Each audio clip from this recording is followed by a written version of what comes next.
હરે કૃષ્ણ. આપ સૌનું ખૂબ ખૂબ હૃદયપૂર્વકનું સ્વાગત છે ઇસ્કોન મેંગલુરુ શ્રી શ્રી રાધા ગોવિંદ મંદિર કુલાઈ તરફથી ચાલતા ભક્તિ શાસ્ત્રીના સેશનમાં, જેમાં આપણે ચર્ચા કરી રહ્યા છીએ અધ્યાય નંબર બીજું. અને હું ફરીથી આપ સૌનું ખૂબ ખૂબ હૃદયપૂર્વકનું સ્વાગત કરું છું. વેલકમ. શરૂઆત કરશું આપણે ભગવાન શ્રી શ્રી રાધા ગોવિંદના ચરણોમાં ખૂબ ભાવપૂર્વક પ્રેમપૂર્વકની પ્રાર્થના સાથે. અને તમે બધા પણ મારી સાથે મંગલાચરણની પ્રાર્થના, તમારું માઇક બંધ કરીને મારી સાથે પ્રાર્થના કરો ભગવાનને કે આપણને આ ભક્તિ શાસ્ત્રી નો કોર્સ આપણને સમજમાં આવે, આપણે એને જીવનમાં ઉતારી શકીએ અને શીલ પ્રભુપાદજીની સેવા કરી શકીએ. આપણે શ્રી શ્રી રાધા ગોવિંદ ભગવાન કી જય, શ્રી શ્રી ગૌરતાઈ કી જય, શીલ પ્રભુપાદ કી જય. ઓમ અજ્ઞાનતિમિરાન્ધસ્ય જ્ઞાનાંજન શલાકયા ચક્ષુરુન્મિલિतं येन तस्मै श्री गुरुवे नमः. श्री चैतन्य मनोभीष्टं स्थापितं येन भूतले स्वयं रूप कदा मह्यं ददाति स्वपदान्तिकम्. वन्देऽहं श्रीगुरो श्रीयुतापदकमलम् श्रीगुरुन् वैष्णवांश्च श्रीरूपं साग्रजातं सहगण रघुनाथान्वितं तं सजीवम् साद्वैतं सावधूतं परिजनसहितं कृष्णा चैतन्यदेवम् श्री राधा कृष्ण पादान सहगण ललिता श्री विशाखान्वितांश्च. हे कृष्णा करुणा सिंधो दीनबंधो जगत्पते गोपेश गोपिका कांत राधा कांत नमस्तुते. तप्त कांचन गौरांगी श्री राधे वृंदावनेश्वरी वृषभानुसुते देवी प्रणमामि हरिप्रिये. वाञ्छाकल्पतरुभ्यश्च कृपा सिन्धुभ्य एव च पतितानां पावनेभ्यो वैष्णवेभ्यो नमो नमः. नमो ॐ विष्णुपादाय कृष्णपृष्ठाय भूतले श्रीमते भक्तिवेदान्त स्वामिन् इति नामिने. नमस्ते सारस्वते देवे गौरवाणी प्रचारिणे निर्विशेषा शून्यवादी पाश्चात्य देशतारिणे. जय श्री कृष्ण चैतन्य प्रभु नित्यानंद श्री अद्वैत गदाधर श्रीवास आदि गौर भक्त वृंद. हरे कृष्णा हरे कृष्णा कृष्णा कृष्णा कृष्णा हरे कृष्णा हरे, हरे हरे हरे हरे हरे राम राम, हरे राम राम राम राम राम हरे हरे. हरे राम राम हरे. हरे हरे हरे। कृष्ण प्रभु जी दंडवत हरे प्रणाम. कृष्ण प्रभु हरे जी दंडवत प्रणाम। हरे कृष्ण कृष्णा प्रभु जी जय धर्म हरे प्रणाम। कृष्ण हरे हरे कृष्ण दंडवत कृष्ण. हरे प्रणाम। कृष्ण प्रभु जी धर्म प्रणाम। प्रभु। Welcome welcome. गौर सच्ची प्रभु, जय श्री सेजपाल माता जी, परेश शाह प्रभु जी, સ્વર્ણાંગી हरे માતાજી, कृष्ण प्रभु આશા जी दंडवत માતાજી. प्रणाम. હરે કૃષ્ણ. जय તમારું कृष्ण। બધાનું ખૂબ ખૂબ સ્વાગત છે. દયાલક્ષ્મી માતાજી, વેલકમ વેલકમ. તો હમણાં જે જોડાયા બધા વહાલા વૈષ્ણવનું ખૂબ ખૂબ હૃદયપૂર્વકનું સ્વાગત છે. ભક્તિ શાસ્ત્રીના આ કોર્સ અંતર્ગત ચર્ચા કરી રહ્યા છે બીજા અધ્યાયની. અને બીજા અધ્યાયનું ટાઇટલ એટલે કે ગીતાનો સાર, સાંખ્ય યોગ. ભગવદ્ ગીતાના બીજા અધ્યાયની અંદર એ બધી જ ચર્ચાઓ થઈ કે જે આગળ બાકીના 16 અધ્યાયની અંદર થશે. એટલે પણ આ અધ્યાયનું નામ છે ગીતાનો સાર. તો ગઈ વખતે કેટલા શ્લોકો સુધી આપણે ચર્ચા પૂર્ણ કરી? 24 પૂરા થઈ ગયા। 24 શ્લોકો. 24. 24 કેટલા? 24 ને? 24. Thank you. Final thank 24. You. Okay, ચાલો આગળ વધીએ. આઈ હોપ કે તમે લોકો રીડિંગ કરીને આવતા હશો. બરાબર. દર વખતનું રીડિંગ અસાઇનમેન્ટ આપણું સેમ છે. ઓલમોસ્ટ 7 શ્લોક એક સેશનમાં આપણે લઈએ તો 14 શ્લોક અઠવાડિયામાં વાંચીને આવવા, એનો અનુવાદ વાંચવો અને નીચે ખાસ તમારી નોટબુકમાં એમાંથી તમે પ્રેક્ટિકલ એપ્લિકેશન કે તમે આ શ્લોકમાંથી શું શીખ્યા, પર્સનલ એપ્લિકેશન માટે શું શીખ્યા, પ્રીચિંગ એપ્લિકેશન માટે તમે શું શીખ્યા અને તમારું અન્ડરસ્ટેન્ડિંગ શું છે આ શ્લોકનું. આઈ હોપ કે તમે લોકો નોટ બનાવતા હશો ને. કેટલા લોકો નોટ બનાવે છે ભક્તિ શાસ્ત્રીની? કારણ કે ઘણા બધા શ્લોક, પેલો અધ્યાય, બીજા અધ્યાયમાં આપણે અત્યારે 25 શ્લોક સુધી આવી ગયા. પેલા અધ્યાય અને બીજા શ્લોકને ગણીને લગભગ 70 જેવા શ્લોક કમ્પ્લીટ થઈ ગયા આપણા. ઓકે, તો જે લોકો નથી બનાવતા જરૂર બનાવવાનું ચાલુ કરી દો. તમારા નોટની અંદર આપણે જે કઈ લેક્ચર અહીંયા લઈ રહ્યા છીએ એની અંદર આવતા મહત્વના મુદ્દાઓ, બરાબર, પછી આ જ લેક્ચર યુટ્યુબમાં સાંભળીને તમારી નોટ્સ તૈયાર થાય અને સાથે સાથે એડવાન્સમાં એક તો લેક્ચર સાંભળ્યા પછીની નોટ બને અને એક લેક્ચર સાંભળ્યા પહેલા, બરાબર.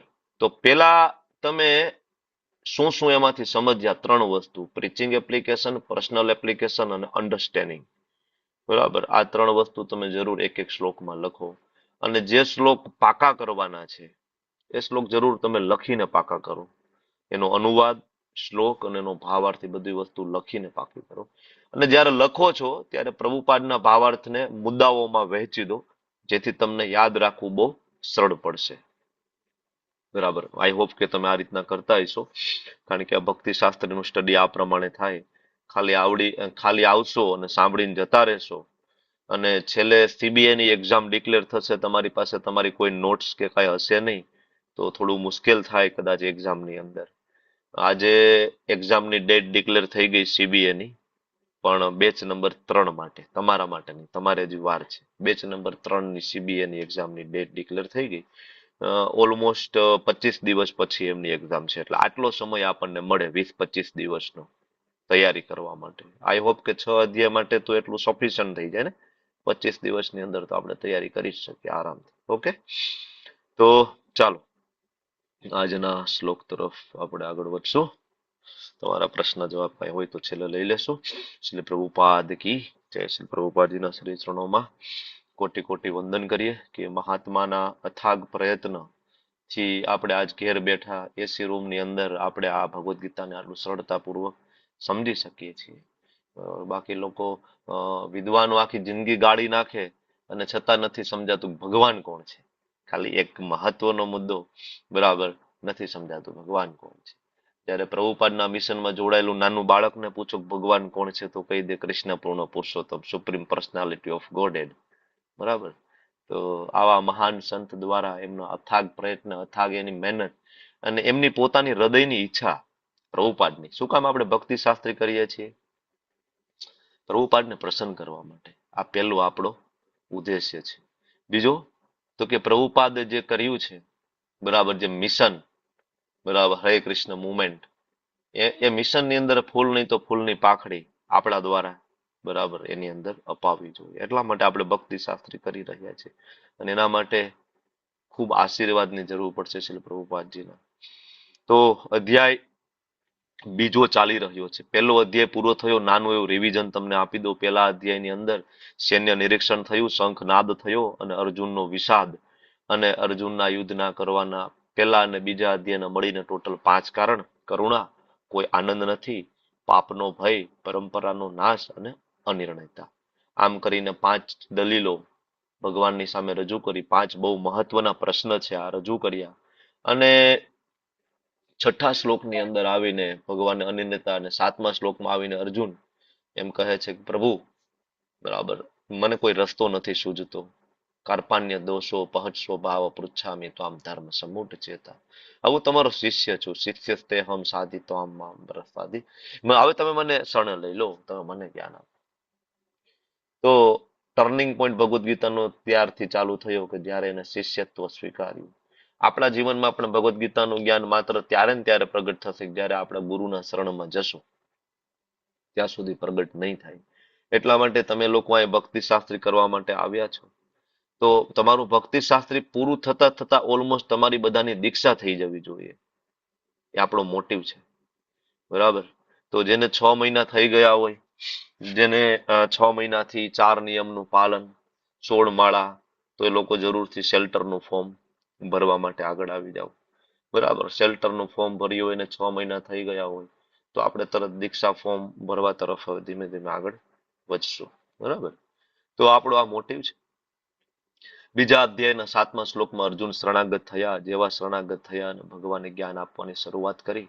અને ભગવદ્ ગીતાની શરૂઆત આમ જોઈએ તો 11મા શ્લોકથી અશોચાન અનવશોચસ્તમ પ્રજ્ઞાવાદાશ્ચ પાસસે ગતાસુન ગતાસુશ્ચ. અરે અર્જુન, પંડિત જેવી તું વાત કરે છો, બુદ્ધિમાન જેવી તું વાત કરે છો, વિદ્વતા ભરેલી વાત કરે છો, but you are not intelligent, you are fool. ભગવાન અર્જુન, યુ આર ફૂલ. આ જગતની અંદર જે કઈ ચર્ચા થાય છે જળ વિશેની, એ બધા ફૂલ કહેવાય. એટલે અત્યારે તમે જો ખાલી આંખ ઊંચી કરીને જો જ્યાં કઈ પણ ચર્ચા થાય છે ત્યાં શરીરને રિલેટેડ ચર્ચા છે. શરીરને રિલેટેડ, શરીર અને શરીરની વસ્તુ, આના રિલેટેડ જ ચર્ચા છે. હું ભારતીય છું, હું અમેરિકન છું, હું ઈરાની છું, હું પાકિસ્તાની છું. બરાબર. મારો દેશ, મારી વસ્તુ, મારી જમીન, મારી ગાડી, મારો બંગલો, બરાબર, મારો સમાજ, આ બધું જ. પણ એ બધું જ કેવું છે? શરીરને રિલેટેડ. ભગવાન કે ધેન યુ આર ફૂલ. બરાબર. તમે એના વિશે વાત જ નથી કરતા જેના વિશે ચર્ચા કરવી જોઈએ. એટલા માટે ભગવાન 11 થી લઈને 30 શ્લોક બહુ જ મહત્વના છે. અને ભગવાન આપણને સમજાવે છે કે આપણે આ શરીર નથી. વી આર સ્પિરિટ સોલ.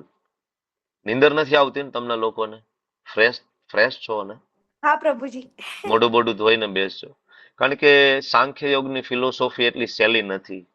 જો તમે ફ્રેશ ના હોય તો સમજમાં ના આવી શકે.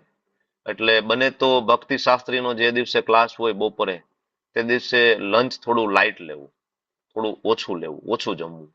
એવું લાગે તો 4 વાગે 4:30 વાગે ક્લાસ પૂરો થઈ જાય ને પછી બીજો રાઉન્ડ લઈ લેવું, રોંઢો કરી લેવો.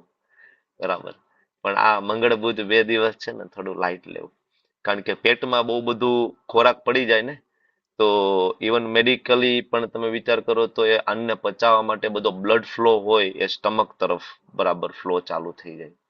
અને મગજ તરફ ફ્લો ઓછો થઈ જાય તરત. એટલે તરત આપણને ઊંઘ આવવાની ફિલિંગ થાય, આળસ આવે.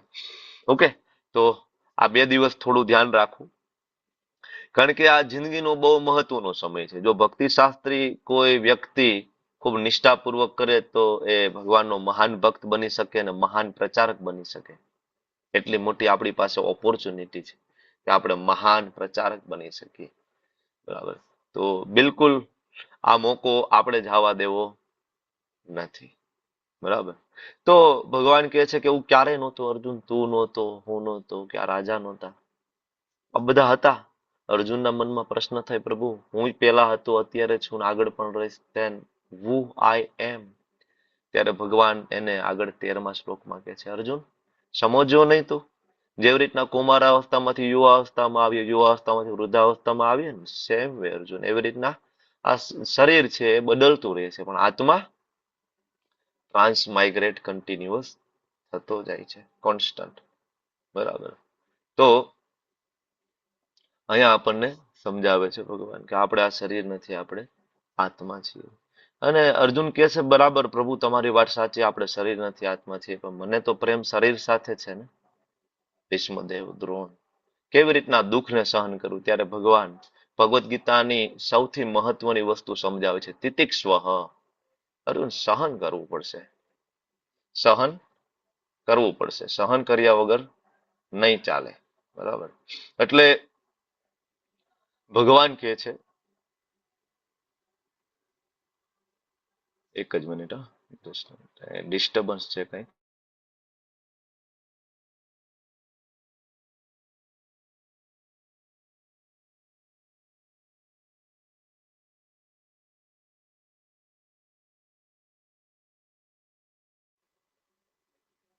સહન કરવું પડશે. ભગવાને પેલી આપણને ટીચિંગ્સ આપી ભગવદ્ ગીતાની અંદર.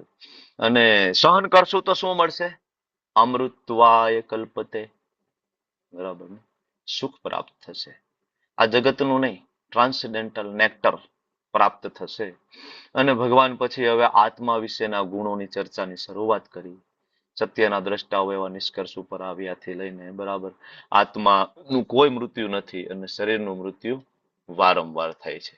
આ બધી ચર્ચા બરાબર ભગવાન કરે છે. અને આપણે ઓલમોસ્ટ આ બધી ચર્ચા કરતા કરતા ભગવાને ઘણા બધા ગુણો આપ્યા. અવિનાશી, અમાપ, સનાતન જીવ. શરીરનો નાશ થાય પણ આત્માનો કોઈ નાશ થતો નથી.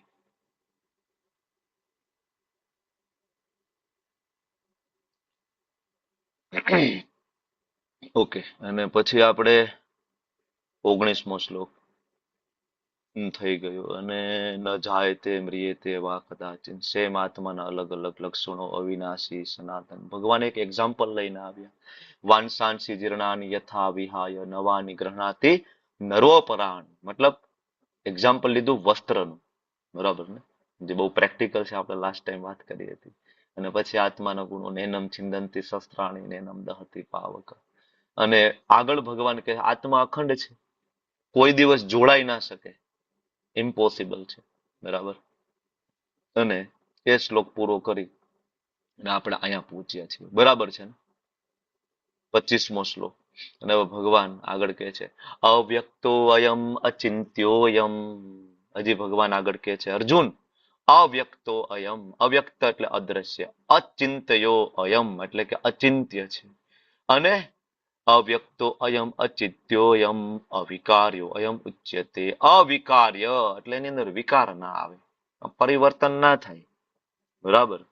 દૂધની અંદર થોડુંક દહીં નાખી દઈએ અને અડધી ચમચી, બીજે દિવસે સવારે આપણે જોઈએ તો દૂધમાં વિકાર આવી ગયો ને સંપૂર્ણ દૂધ છે દહીંમાં કન્વર્ટ થઈ ગયું. ધેટ ઇઝ વિકાર.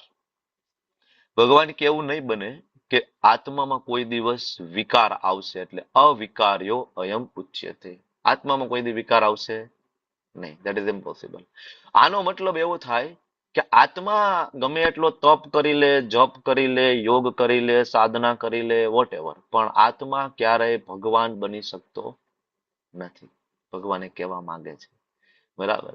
અને આવું જાણ્યા પછી ભગવાન કહે છે તારા શરીર માટે શું કામ શોક કરવો જોઈએ? તસ્માદ દેવ વિદિત્વે ન અનુશોચંતિ મર્હસી. બરાબર. શ્રીલ પ્રભુપાદજી સરસ ભાવાર્થ આપે છે. જે 3 શબ્દ છે ને, અદ્રશ્ય, અચિંત્ય અને અપરિવર્તનશીલ. તમે લોકો વાંચવાનું ચાલુ કરો ને, જ્યાં હું તમને બ્રેક નું કહું ને ત્યાં તમે સ્ટોપ કરજો. પહેલો મુદ્દો અદ્રશ્ય. ક્યાં સુધી અદ્રશ્ય આવે છે, બરાબર. તમે વાંચવાનું ચાલુ કરો, સ્ટોપ કહું. 3 મુદ્દા છે, 3 વ્યક્તિએ વાંચવાના છે. પેલું ધાર્મી માતાજી વાંચશે. વાંચો. હરે કૃષ્ણ પ્રભુજી. હરે કૃષ્ણ. ભાવાર્થ શિલા પ્રભુપાદની જય. પૂર્વે કહેવામાં આવ્યું છે તેમ આપણી ભૌતિક ગણતરી માટે આત્મા એટલો સૂક્ષ્મ છે કે તેને અત્યંત શક્તિશાળી સૂક્ષ્મદર્શક યંત્રથી પણ જોઈ શકાતો નથી. તેથી તે અદ્રશ્ય અવ્યક્ત છે.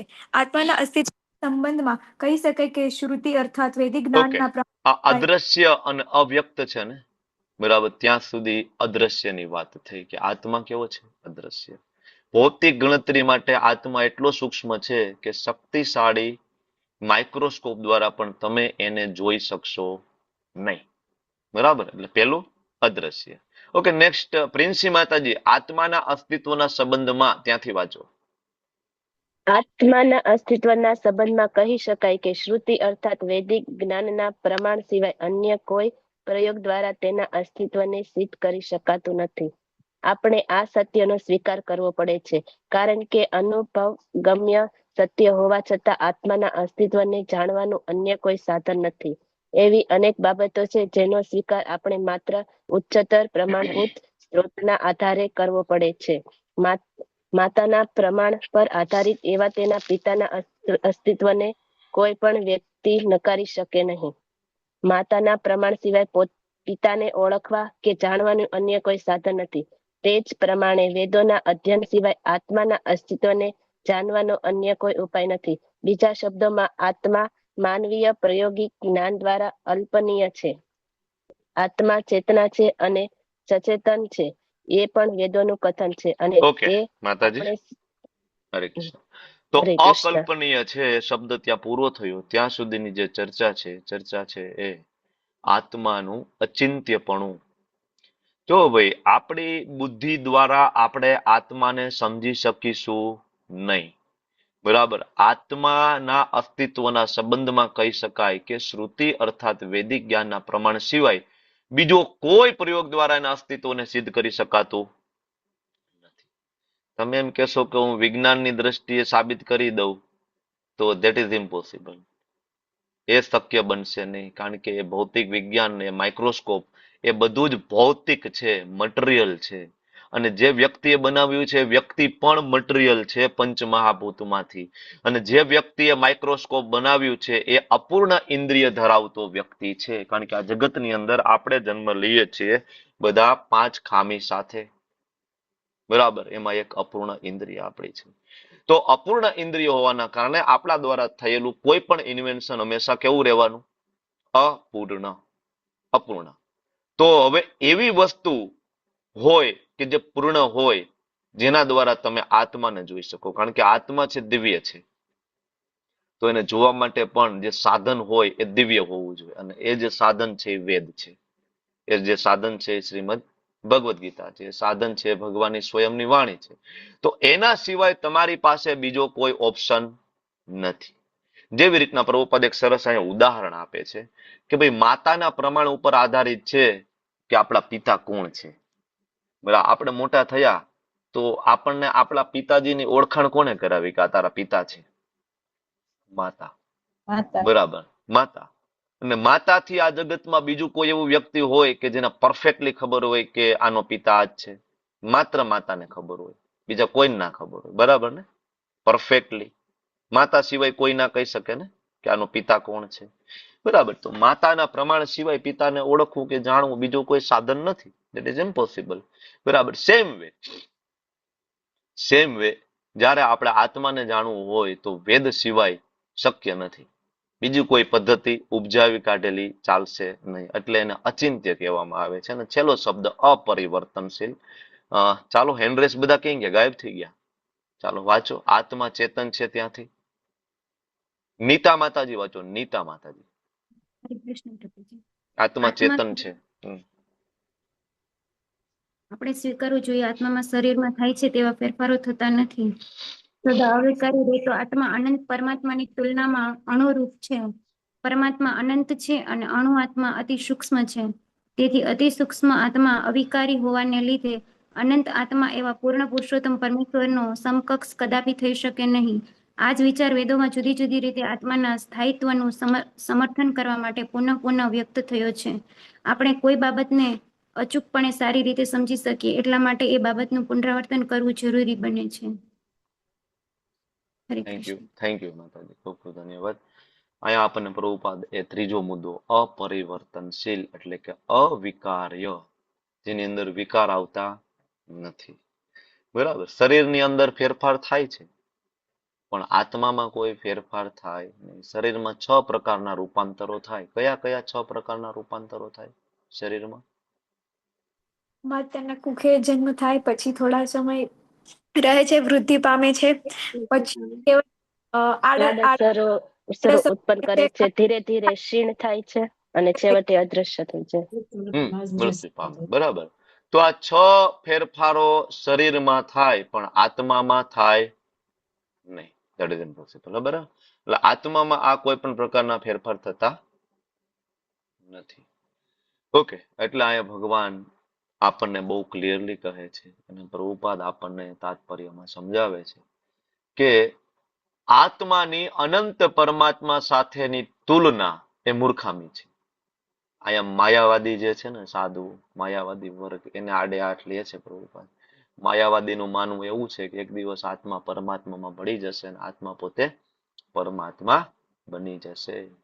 એટલા માટે અહીંયા બહુ ક્લિયરલી પ્રભુપાદ લખે છે કે સદા અવિકારી રહેતો આત્મા અનંત પરમાત્માની તુલનામાં અણુરૂપ છે. આપણે અને ભગવાનની અંદર ગુણાત્મક એકતા છે. સચ્ચિત આનંદ સ્વરૂપ. ભગવાન એ સચ્ચિદાનંદ સ્વરૂપ, આપણે સચ્ચિદાનંદ સ્વરૂપ. પણ આપણે અને ભગવાનની અંદર ક્વોલિટેટિવ એકતા ખરી પણ ક્વોન્ટિટેટિવ એકતા નથી. અને એનું ઉદાહરણ સમુદ્રનું એક ટીપું અને એક અગાધ સમુદ્ર. બરાબર. આની સરખામણી શ્રીલ પ્રભુપાદજી આપે છે. એક ટીપું તમે લેબોરેટરીમાં મૂકો તો સેમ લેબોરેટરી રિપોર્ટ આવે અને સમુદ્રનું પાણી ડબલું ભરીને, ડોલ ભરીને, ટાંકો ભરીને, ટેન્કર ભરીને કે આખા ડેમ ભરીને લેબોરેટરી કરો તોય બેયમાં ગુણો સેમ આવે, રિપોર્ટ સેમ આવે. પણ શું એક ટીપું જે કરી શકે, જો જે આખો સમુદ્ર કરી શકે, એક ટીપું કરી શકે? બરાબર. સમુદ્ર થોડીક એની લાઈન જો ક્રોસ કરી દે ને તો સુનામી આવી જાય.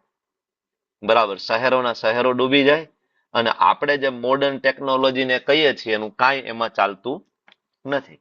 કાંઈ ના કરી શકે. સુનામી આવે તો આપણે ટેકનોલોજી ધરીની ધરી ત્યાં ને ત્યાં રહી જાય. નથી. પણ એ વસ્તુ એક ટીપું કરી શકે? ન કરી શકે. એક ટીપાથી મોઢું ના ધોઈ શકીએ આપણે. સુનામી તો બહુ દૂરની વાત છે. That is the different. આત્મા અને પરમાત્મા. આ આપણને સમજવું બહુ સહેલું લાગે, પણ આખો એક બહુ જ મોટો વર્ગ છે. બરાબર. શંકરાચાર્યના ફોલોવર્સ નથી સમજી શકતા, એવું જ માને છે કે આત્મા એક દિવસ પરમાત્મા બની જશે. બરાબર. તો આ શ્લોકમાંથી પ્રેક્ટિકલ આસ્પેક્ટ શું લઈ શકો તમે? ચાલો તમે કયો, એક બે મુદ્દા તમે કયો. હા, બોલો બોલો બોલો. શું વિચારી શકો આમાંથી પ્રેક્ટિકલ? ધાર્મી માતાજી બોલો. હરે કૃષ્ણ પ્રભુજી, એ જ કે આપણે ભગવાનને સમાન ક્યારે ના થઈ શકે. ભગવાન વિભુ આત્મા છે, આપણે અણુ આત્મા છે, આપણે એમના દાસ છે. ઓકે. બીજું પ્રિન્સી માતાજી? હરે કૃષ્ણ પ્રભુજી. આમાં આપણે કીધું કે વેદોનું કથન, તો એમ કે આપણે શ્રવણ કીર્તન શ્રવણ કરવું જોઈએ. શ્રવણ. Very good. ઓકે. પછી હજી કોઈને એકાદો મુદ્દો એડ કરવો છે કે આગળ વધવું? હા, દેવ્યાની માતાજી એક મુદ્દો એડ કરી દો, ચાલો પછી આગળ વધીએ. શ્રી કૃષ્ણ પ્રભુજી. આપણે આમાં એવું છે કે શરીર માટે જ આપણે બધા શોક કરતા હોય છે, કે એના માટે તો આપણે શરીર માટે શોક ના કરવો જોઈએ, કેમ કે આત્મા અમર છે. તો આત્મા તો સ્થળાંતર કરતો જ રહેવાનો છે, અને આમાં આત્મા વિશે આપણે ડિટેલિંગ આપેલું છે. એટલે શરીર માટે શોક ના કરવો એ આપણે ખૂબ સરસ વાત કરી તમે. ખૂબ સરસ મુદ્દા છે. ત્રણેય મુદ્દા ખૂબ સરસ છે. એક તો ભાઈ બુદ્ધિની મર્યાદા છે આપણી, એ સ્વીકારતા શીખવું પડશે. પહેલી વસ્તુ કે આત્મા અચિંત્ય છે. બરાબર. બુદ્ધિની આપણી મર્યાદા છે. ભૌતિક બુદ્ધિ કે તર્ક દ્વારા આપણે આત્માને નહીં સમજી શકીએ. આ પહેલી વસ્તુ આ શ્લોકમાંથી આપણે શીખવી જોઈએ કે પ્રાયોગિક વિજ્ઞાન દ્વારા તમે આત્માને સાબિત કરી શકવાના નથી. માઇક્રોસ્કોપમાં આત્મા તમને દેખાવાનો નથી. બરાબર. તો આપણે આ બુદ્ધિની મર્યાદા છે ને આપણે સ્વીકારવી પડશે ને શાસ્ત્રમાં શ્રદ્ધા રાખતા શીખવું પડશે. આપણે શાસ્ત્રના પ્રમાણને આપણે સ્વીકારવું પડશે ને અહંકારને આપણે છોડવો પડશે. મને જ બધું આવડે છે ને, બરાબર, હું વૈજ્ઞાનિક છું ને, હું સાયન્ટિસ્ટ છું ને, મને બધી ખબર પડે છે ને, દેટ ઇઝ અહંકાર, ઈગો. આ છોડીને આપણે આગળ વધવું પડશે, નહીતર આપણે આઈના રહી જઈશું. બરાબર. આજ સવારે શ્રી પ્રભુપાદજીનું એક લેક્ચર હું સાંભળતો હતો. પ્રભુપાદ અમદાવાદ આવ્યા ત્યારે ઘણા બધા અલગ મતના લોકો ત્યાં આવીને પ્રભુપાદની સામે ચર્ચા કરતા હતા, અને એ આ ટોપિક ઉપર ચર્ચા કરતા હતા કે ભાઈ એક વર્ગ તો એવું કહે છે કે ભાઈ આત્માનું કોઈ અસ્તિત્વ નથી હોતું. એટલે પ્રભુપાદે બહુ ક્લિયરલી કહ્યું કે ભાઈ એક વર્ગ કહે છે ને ઓલા કહે છે ને એમનું માનવું છે ને એ બધું છોડી દો. એ છોડી દો. શાસ્ત્ર શું કહે છે ધેટ ઇઝ ઇમ્પોર્ટન્ટ. શાસ્ત્ર શું કહે છે એ ઇમ્પોર્ટન્ટ. કોઈ વ્યક્તિનો મત ને છોડી દો, નહીતર એ વ્યક્તિ અને તમને પણ 84 લાખ યોનિમાં જતા કોઈ રોકી શકવાનું નથી. પ્રભુપાદનું સ્ટેટમેન્ટ છે. આજે હું સવારે સાંભળતો હતો. કોઈ નહીં રોકે. જો આપણે ભૂલ કરીશું, આત્માને નહીં સમજીએ તો ગયા કામથી. બરાબર. બીજું દેવ્યાની માતાજીએ સરસ કહ્યું, શોકનો ત્યાગ કરવો જોઈએ. આપણે મોટા ભાગે જેટલી ચિંતાઓ છે ને, બધી ચિંતાઓ શેને રિલેટેડ છે? શરીરને રિલેટેડ છે. જેટલી એન્ઝાયટી છે ને શરીર ને શરીરના સંબંધો. મારા હસબન્ડ, બરાબર, મારી વાઈફ, બરાબર, મારો પરિવાર, મારા રૂપિયા પૈસા ધન સંપત્તિ. પણ આપણે સમજવું પડે કે આમાંથી આ કોઈ વસ્તુ કાયમી નથી. કોઈ વસ્તુ કાયમી નથી. મારો હસબન્ડ પૂર્વ જન્મમાં કોકનો હસબન્ડ હશે, એની પહેલાના જન્મમાં કોકનો હસબન્ડ હશે, મારી વાઈફ પૂર્વ જન્મમાં કોકની વાઈફ હશે. કારણ કે આપણે તો ટ્રાવેલિંગ કરી રહ્યા છીએ ને, કન્ટિન્યુઅસ વી આર ટ્રાવેલિંગ. એટલા માટે મહાન ભક્તો છે એ વિચલિત થતા નથી આવી પરિસ્થિતિમાં, કારણ કે એ શોકનો ત્યાગ કરે. અને ત્રીજો મુદ્દો પ્રિન્સી માતાજીએ કીધું, શ્રવણ. Most important thing, hearing. કેવી રીતના? શાસ્ત્રમાં શ્રદ્ધા છે તો શ્રદ્ધા ડેવલપ કેવી રીતના થશે? શ્રવણ, જે તમે લોકો આવો છો સાંભળવા માટે, લેવલ 1, લેવલ 2, જેમ જેમ જેમ જેમ આપણે શ્રવણ કરીશું એમ આપણી શાસ્ત્રમાં રહેલી શ્રદ્ધા દ્રઢ થશે. બરાબર. હવે અહીંથી જે આગળ ચર્ચા થાય છે, હવે અર્જુન ધારો કે દલીલ કરે, ભગવાન હું આત્માને માનતો જ નથી, અર્જુન એમ કહી દેતો ભગવાન હું આત્માને નથી માનતો, તો ભગવાન હવે આગળના થોડા શ્લોકોમાં એવા સિદ્ધાંતોને પ્રસ્તુત કરશે કે જેમાં આત્માના અસ્તિત્વનો સ્વીકાર નથી થયો, જેમ કે બૌદ્ધ ધર્મ, જૈન ધર્મ, બરાબર, અને માયાવત ફિલોસોફી, એની અંદર આત્માનો કન્સેપ્ટ વૈદિક શાસ્ત્રોથી અલગ છે. તો ભગવાન 26મો શ્લોક જે છે અને આગળના હજી 2 શ્લોક બીજા, એમાં કન્સેપ્ટ જે લઈ આવે છે કન્સેપ્ટ છે આત્માના અસ્તિત્વનો અસ્વીકાર. અથ ચેનમ નિત્ય જાતમ, અર્જુન તો એવું માને છો કે નિત્ય જાતમ, એનો જન્મ થાય છે આત્માનો, પછી નિત્યમ વા મન્યસે મૃતમ, અને તને એવું લાગે છે કે જન્મી નહીં પછી મરી જાય છે. તથાપિ ત્વમ મહાબાહો, તો પણ હે મહાબાહો અર્જુન, નૈનમ શોચિતુમર્હસી, તોય શોક કરવાની જરૂર નથી. અર્જુન તું ધારો કે એવું વિચારતો હોય કે આત્મા જેવું કંઈ છે નહીં, આ શરીર છે એ જ આત્મા છે, આનો જન્મ થયો, આ મોટું થયું ને મરી ગયું, આત્મા જેવું અસ્તિત્વ કાંઈ નથી. જો અર્જુન તું આવું માનતો હોય તો પણ તારે શોક કરવાની જરૂર નથી. શ્રી પ્રભુપાદજી તાત્પર્યની અંદર સરસ મજાનું સમજાવે છે, તમે લોકો વાંચવાની શરૂઆત કરો. 3 શબ્દ તાત્પર્યમાં એવા છે જે તમને કદાચ ના સમજાય, એટલે શબ્દ ઉપર હું વધારે ભાર આપવાનો છું. કાજલ માતાજી વાંચો, પેરેગ્રાફ પહેલો વાંચો, અને હું તમને જ્યાં સ્ટોપ કહું ત્યાં સ્ટોપ કરજો પ્લીઝ. વાંચો. હરે કૃષ્ણ પ્રભુજી. હરે કૃષ્ણ. ભાવાર્થ શ્રી પ્રભુપાદ દ્વારા શ્રી પ્રભુપાદની જય. એવા તત્વચિંતકોનો એક વર્ગ હંમેશા હોય છે જે લગભગ બૌદ્ધોની જેમ જ શરીરથી અલગ આત્માના સ્વતંત્ર અસ્તિત્વમાં માનતો નથી. જ્યારે ભગવાન કૃષ્ણએ ભગવદ્ ગીતાનો ઉપદેશ આપ્યો ત્યારે આવા દાર્શનિકો વિદ્યમાન હતા અને લોકાયતિક તથા વૈભાષિક નામે ઓળખાતા હતા એમ જણાય છે. આવા દાર્શનિકોના મતે જીવનના લક્ષણો ભૌતિક સંયોજનની અમુક પરિપક્વ અવસ્થામાં ઉદ્ભવે છે. વર્તમાન સમયના ભૌતિક વૈજ્ઞાનિકો તથા ભૌતિકવાદી દાર્શનિકો પણ એવું જ માને છે.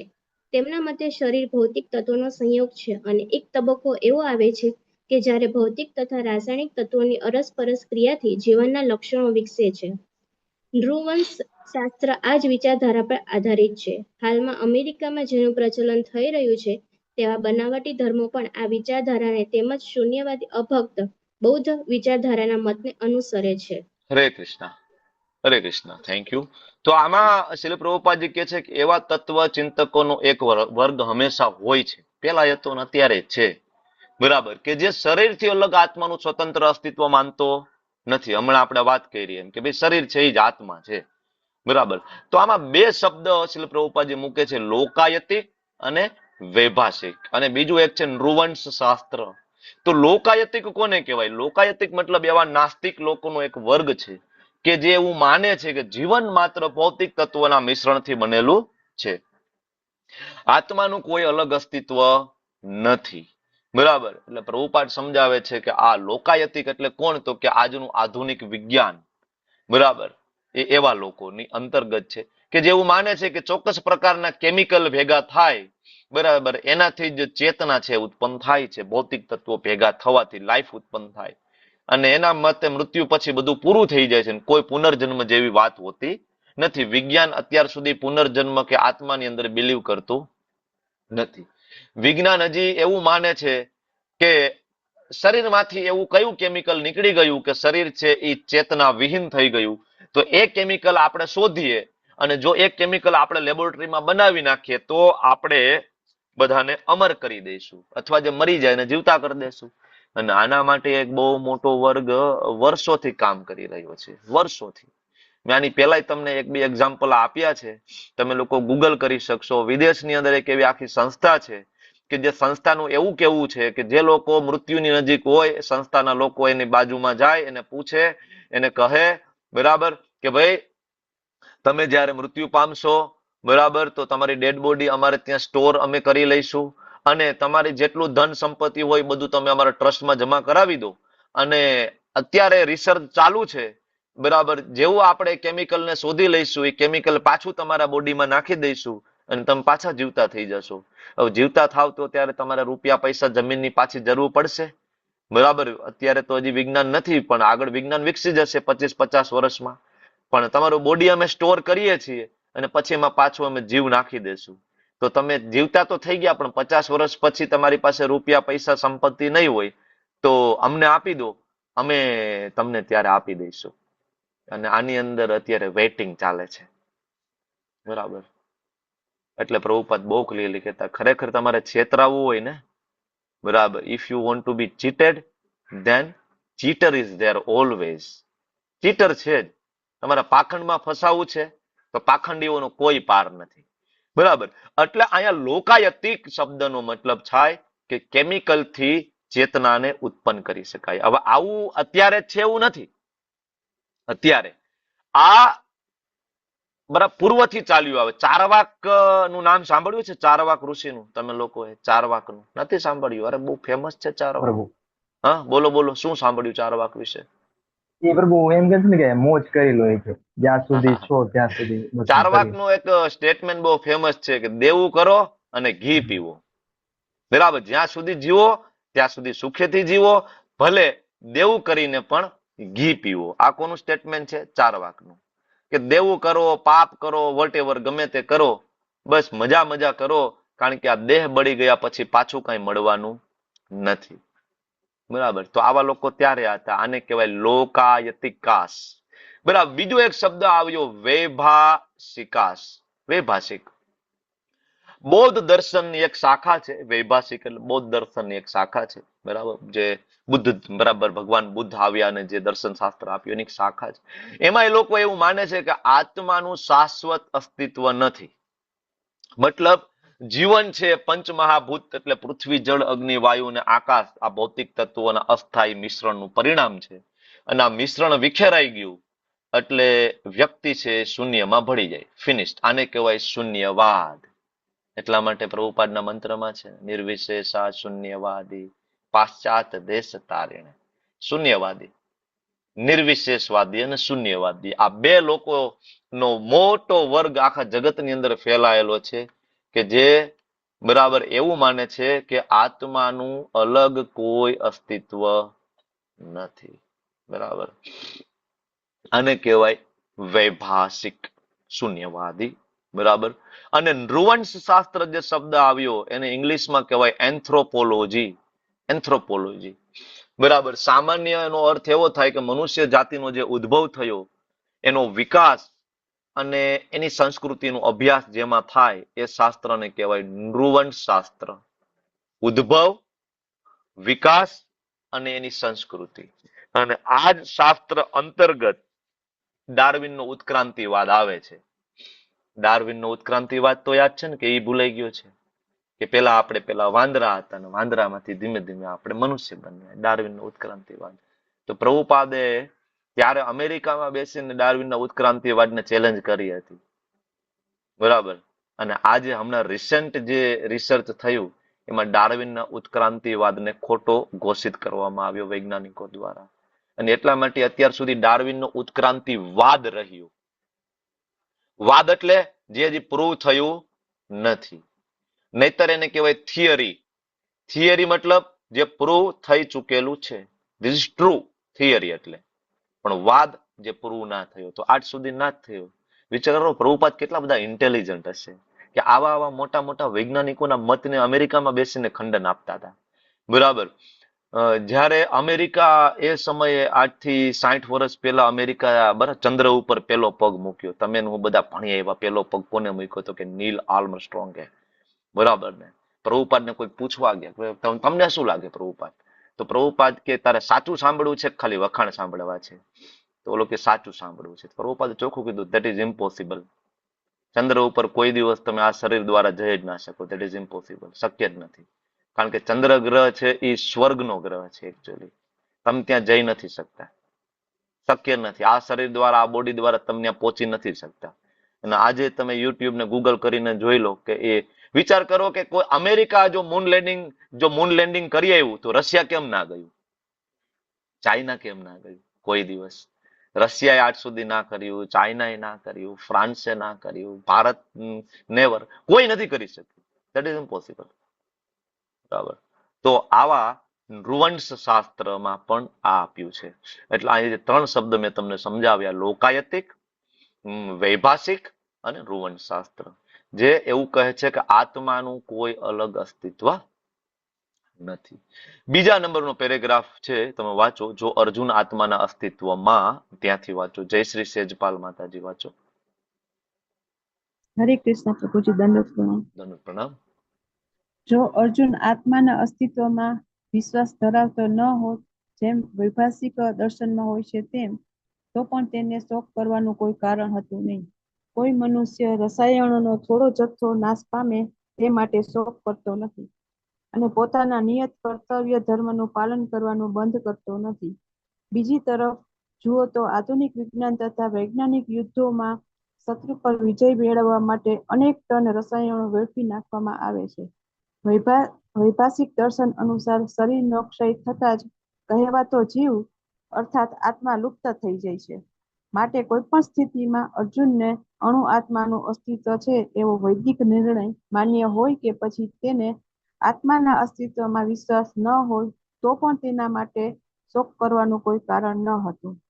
આ વિચારધારા પ્રમાણે જ્યારે ભૌતિક પદાર્થમાંથી દર ક્ષણે અસંખ્ય જીવો ઉત્પન્ન થતા હોય છે અને નષ્ટ થતા હોય છે, ત્યારે આવી ઘટનાઓ માટે શોક કરવાની કોઈ જરૂર રહેતી નથી. જો આત્માનો પુનર્જન્મ થતો ન હોય તો અર્જુનને પિતામહ તથા ગુરુના વધથી થતા પાપ કર્મથી ડરવાનું કોઈ કારણ ન હતું. પરંતુ સાથે સાથે ભગવાન શ્રી કૃષ્ણએ અર્જુનને વ્યંગમાં મહાબાહુ તરીકે સંબોધન કર્યું, કારણ કે વૈદિક જ્ઞાનથી વિરુદ્ધ એવો વૈભાષિક મત તો તેને સ્વીકાર્ય ન હતો. ક્ષત્રિય તરીકે અર્જુન વૈદિક સંસ્કૃતિનો અનુયાયી હતો, અને વૈદિક સંસ્કૃતિના સિદ્ધાંતોનું પાલન કરતા રહેવું એ જ તેને માટે શોભાસ્પદ હતું. હરે કૃષ્ણ. હરે કૃષ્ણ. પ્રભુપાદ સરસ સમજાવે છે અંદર કે ભાઈ જે રસાયણનો જથ્થો હોય, કેમિકલનો જથ્થો છે, એ ધારો કે આપણે વેડફી નાખીએ. અત્યારે ઈરાન અને અમેરિકાનું યુદ્ધ ચાલે છે, તો લાખો ટન કેમિકલ એની અંદર વેસ્ટ જાય છે એવરી ડે, અને અબજો રૂપિયાનો ખર્ચો થયો છે આ યુદ્ધની પાછળ અમેરિકાને, બરાબર, બે દેશની પાછળ, ઇવન બધા દેશોની અંદર આમાં ઇફેક્ટ આવે, બરાબર. તો લાખો ટન કેમિકલ વપરાઈ ગયું હતું, એનો કોઈ શોક થોડા કરીએ છીએ. શોક તો ત્યાં છે કે એક સ્કૂલ ઉપર રોકેટ પડ્યું ને ત્યાં 25 બાળકો મૃત્યુ પામ્યા. અચ્છા, તમે આત્માનો સ્વીકાર નથી કરતા, બરાબર, તો પછી એ બાળકોનો શોક કરવાની શું જરૂર છે? કારણ કે બાળકો તો કેમિકલના બનેલા છે. વિજ્ઞાન તો એમ કે છે કે કેમિકલનો કોથળો છે.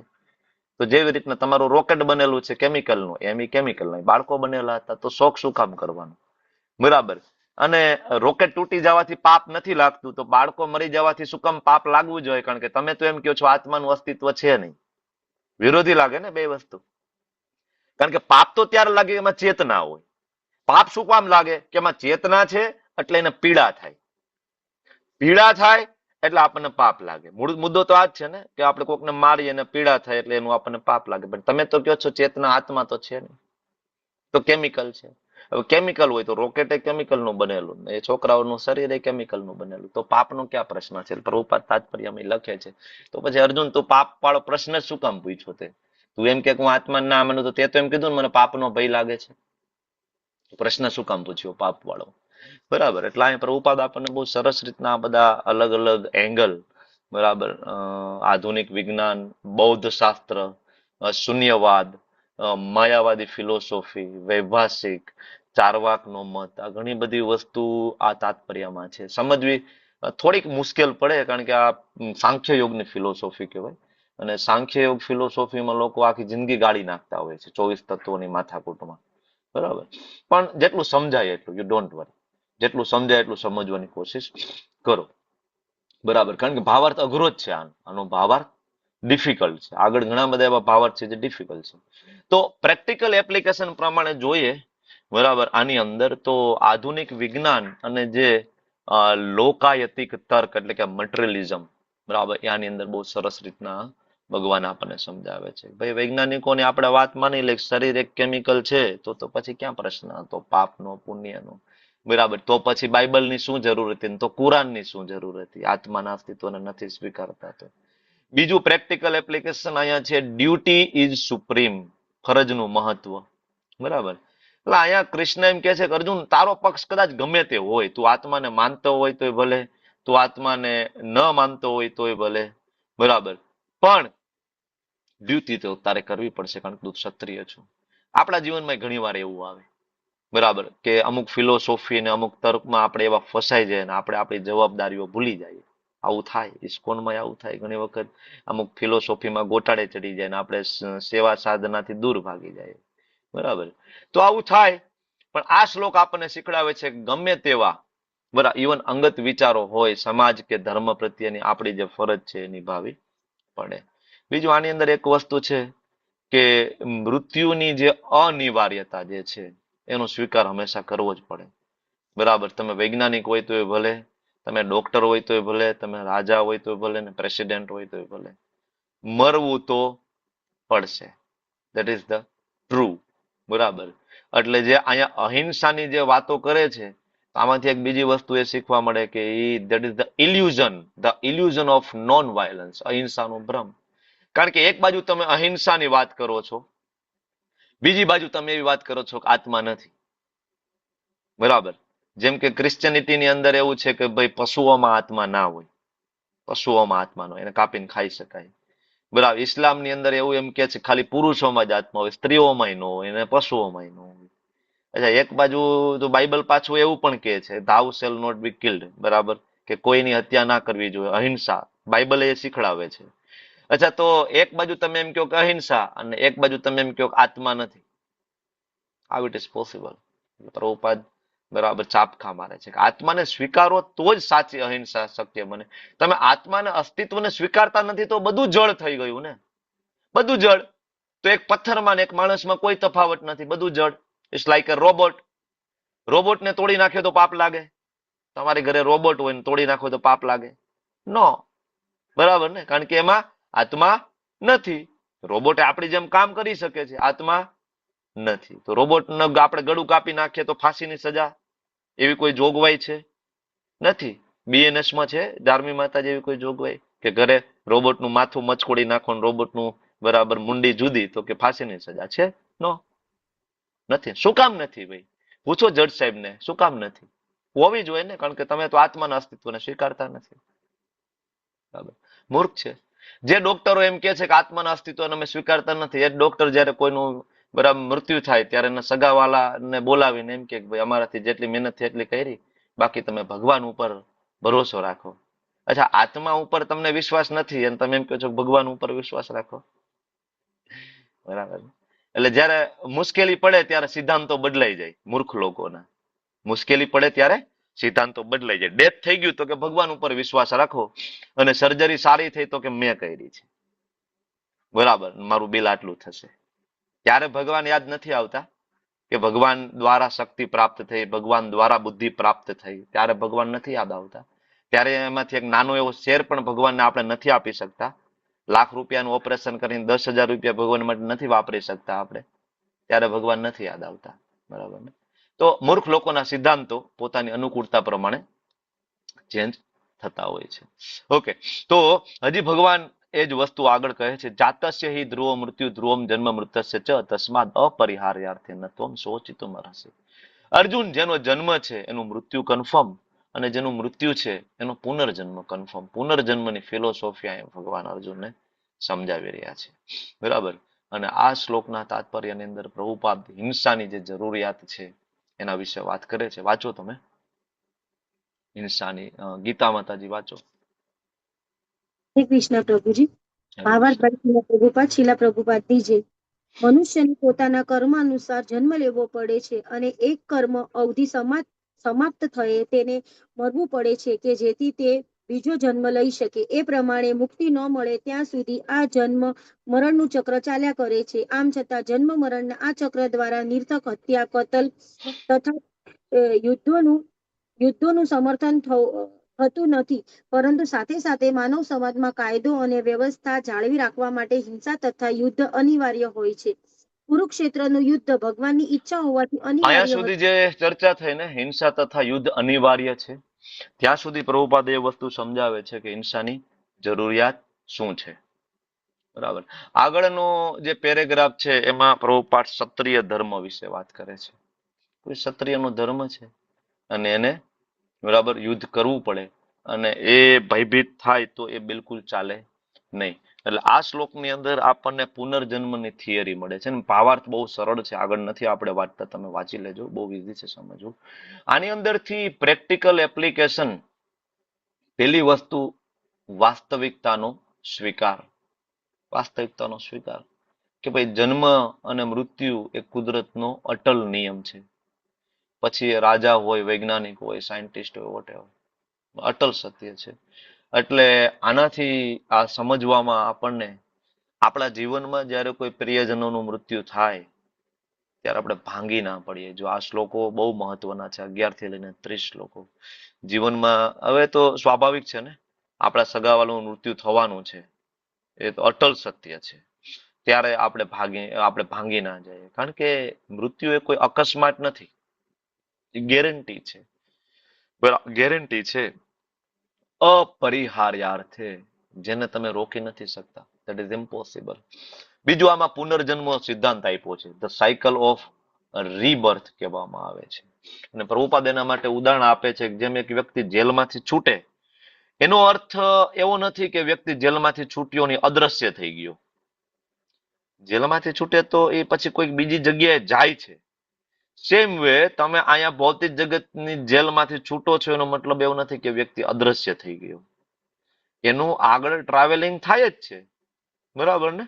એટલે શરીરનું પરિવર્તન છે એ કન્ફર્મ થાય છે, આત્મા છે એ શરીર દ્વારા ટ્રાવેલિંગ કરે છે. તો આ અપરિહાર્યાર્થે એટલે કે આ અનિવાર્ય પરિસ્થિતિ છે, અનિવાર્ય. અને હવે જે અનિવાર્ય પરિસ્થિતિ હોય જેને તમે ટાળી જ ના શકતા હોય એના માટે શું કામ શોક કરવો જોઈએ? તો જીવનમાં ઘણી બધી એવી પરિસ્થિતિ આવે, જેમ કે કોરોના આવ્યું, તમે એનું ટાળી શકતા હતા ઘરે બેઠા બેઠા, બરાબર ને? ના, બરાબર, આપણા હાથમાં હતું કઈ કોરોનામાં? ઠીક છે, થોડું ઘણું આપણે ઘેર બેસીને ખાવા પીવામાં ધ્યાન રાખી શકીએ જ, એનાથી વિશેષ આપણા હાથમાં કઈ હતું નહીં હતું. આપણે ટાળી શકીએ કોરોનાને? બરાબર, હમણાં સુનામી આવે તો આપણે ટાળી શકીએ? શું લાગે છે? નહીં ને, આપણે ટાળી શકતા નથી. તો આવી ઘણી બધી વસ્તુ, આર્થિક મંદી, કુદરતી આફતો, બીમારી, શરીરમાં કઈ આવી જાય, સામાન્ય શરદી થઈ હોય અને ડોક્ટરને બતાવવા જાઓ, ડોક્ટર રિપોર્ટ કરે, ડોક્ટર કે ભાઈ તમને તો લંગ કેન્સર છે, બરાબર ને? ટાળી શકીએ? અપરિહાર્યાર્થે, અનઅવોઇડેબલ સિચ્યુએશન. તો આવી જ્યારે અનઅવોઇડેબલ સિચ્યુએશન જીવનની અંદર આવે એ સમયે કેવી રીતના ટકી રહેવું એ આપણને આ શ્લોક સમજાવે છે, બરાબર? તો હવે જે સ્થિતિમાં તમે ચેન્જ કરી જ નથી શકવાના એનો શોક કરીને શું મતલબ છે, બરાબર? એટલે આ બધી પ્રેક્ટિકલ ટીચિંગ્સ આ શ્લોકની અંદર છે. અને ભગવાન આગળના શ્લોકની અંદર કહે છે કે બધા જીવો આરંભે અવ્યક્ત હોય, ધારો કે પેલા હોય જ નહીં, અવ્યક્ત, શૂન્ય. મધ્ય અવસ્થામાં વ્યક્ત થાય એટલે કે એનો જન્મ થયો, મધ્ય અવસ્થા. અને જન્મ ને એનો કાર્યક્રમ પૂરો થઈ જાય એટલે પાછા અવ્યક્ત. તો અર્જુન શોક શું કરવાનો? પેલા એ કોઈ દી હતો જ નહીં, જન્મ લેશે, મજા કરશે, ને પછી કોઈ દી હોય તો પછી ભીષ્મદેવ વિશે શું કામ ચિંતા કરે છે, ને દ્રોણ વિશે તો શું કામ ચિંતા કરે છે, બરાબર? શૂન્યવાદ, બૌદ્ધિઝમ, આ એના શ્લોકો લઈને ભગવાન હજી વાત કરી રહ્યા છે. અવ્યક્તાદિની ભૂતાની વ્યક્તમ મધ્યાની ભારત અવ્યક્ત નિધેનાન્યેવ તત્ર કા પરિદેવના, તત્ર કા પરિદેવના. ભાઈ શોક શું કરવાનું, બરાબર? તો આત્માનો અસ્તિત્વ જ સ્વીકાર્ય નહીં. બે પ્રકારના દાર્શનિકો વિશે શ્રીલ પ્રભુપાદજી અહીંયા તાત્પર્યમાં લખે છે, તમે જુઓ. બે પ્રકારના દાર્શનિકો ત્યારે પણ હતા, બે પ્રકારના દાર્શનિકો અત્યારે પણ છે. કયા બે પ્રકારના? એક પ્રકાર એવો છે કે જે આત્માનો સ્વીકાર કરે છે, અને એક પ્રકાર એવો છે કે જે આત્માનો સ્વીકાર કરતો નથી. હવે જેને આત્મામાં વિશ્વાસ નથી એને વૈદિક શાસ્ત્રીના અનુયાયીઓ નાસ્તિક તરીકે ઓળખે છે, ભાઈ નાસ્તિક છે, બરાબર? એવું માને છે કે ભાઈ આત્માનું અસ્તિત્વ નથી, સર્જન પેલા એ હતો જ નહીં, પછી એ વ્યક્ત થયો શરીર સ્વરૂપે, અને બસ પંચમહાભૂત જોડાયા અને એક શરીર બન્યું, અને પછી અવ્યક્ત થઈ ગયો. તો પછી પ્રભુપાદ કે શું ચિંતા કરવાની છે? ગગનચુંબી આપણે ઇમારત બનાવતા હોય, પૃથ્વીમાંથી જ બને ને, પૃથ્વી, જળ, અગ્નિ, વાયુ, પંચમહાભૂતમાંથી. બરાબર, અને ઇમારત જૂની થઈ જાય તો બુલડોઝર ફેરવવામાં આપણને કઈ બહુ પ્રોબ્લેમ નથી થતો, નવી બનાવીએ ત્યારે થાય છે, ડિમોલિશન નથી કરી નાખતા આપણે. તો પ્રભુપાદ એક્ઝામ્પલ લઈને આવે છે, તો પછી શું ચિંતા કરવાની, બરાબર. અને પેરેગ્રાફ નંબર જે 2 છે એમાં જો આત્માના અસ્તિત્વનો સ્વીકાર કરીએ તો, પેલો જે પેરેગ્રાફ છે એમાં આત્માના અસ્તિત્વના સ્વીકાર વિશેની વાત નથી, બરાબર. અને બીજો જે પેરેગ્રાફ છે જે ચાલુ થાય છે કે આ ભૌતિક શરીરો કાળક્રમે નાશવંત છે, અંતવંત ઇમે દેહા, પરંતુ આત્મા સનાતન છે. તો ત્યાં જે વાત થઈ ત્યાં આત્માના અસ્તિત્વનું સ્વીકાર વિશેની વાત થઈ. તો ફરીથી પ્રભુપાદ ત્યાં ઉદાહરણ ભગવાને જે આપ્યું એ ઉદાહરણ લઈ આવ્યા. કયું? વસ્ત્ર વાળું, કે જેમ આપણે કપડા બદલાવીએ છીએ, બરાબર, એમ આત્મા છે નવા નવા શરીર બદલાવા રાખે છે. તો બંને કિસ્સાઓની અંદર છેલ્લે લખે છે પ્રભુપાદજી, તો બંને કિસ્સામાં શરીરના નાશ માટે શોક કરવાનું કોઈ કારણ નથી. તું એવું માનતો હોય કે આત્માનું કોઈ અસ્તિત્વ છે જ નહીં, પેલા હતો જ નહીં, આગળ હશે જ નહીં, તો પછી શેનો શું પાપ ને શું પુણ્ય? આત્મા જેવું કઈ છે નહીં, અને બધી જ વસ્તુ તું કેમિકલ જ માનતો હોય, બરાબર, તો તું બજારમાંથી પાલક લઈ આવ્યો અને વોશ બેસિનમાં આપણે માતાજીઓ તમે બધા પાલક ધોતા હોય તો થોડુંક પાલકના પાંદડા તણાઈ જાય, બરાબર, તો તમે શોક કરો છો, ઓહો હો મારું પાલક તણાઈ ગયું. શોક સભા રાખીએ છીએ એની, મારું પાલક તણાઈ ગયું થોડું, 10 રૂપિયાનું પાલક નહીં. વાય? શું કામ? ખબર છે કે ભાઈ જળ છે, એની અંદર ચેતના નથી.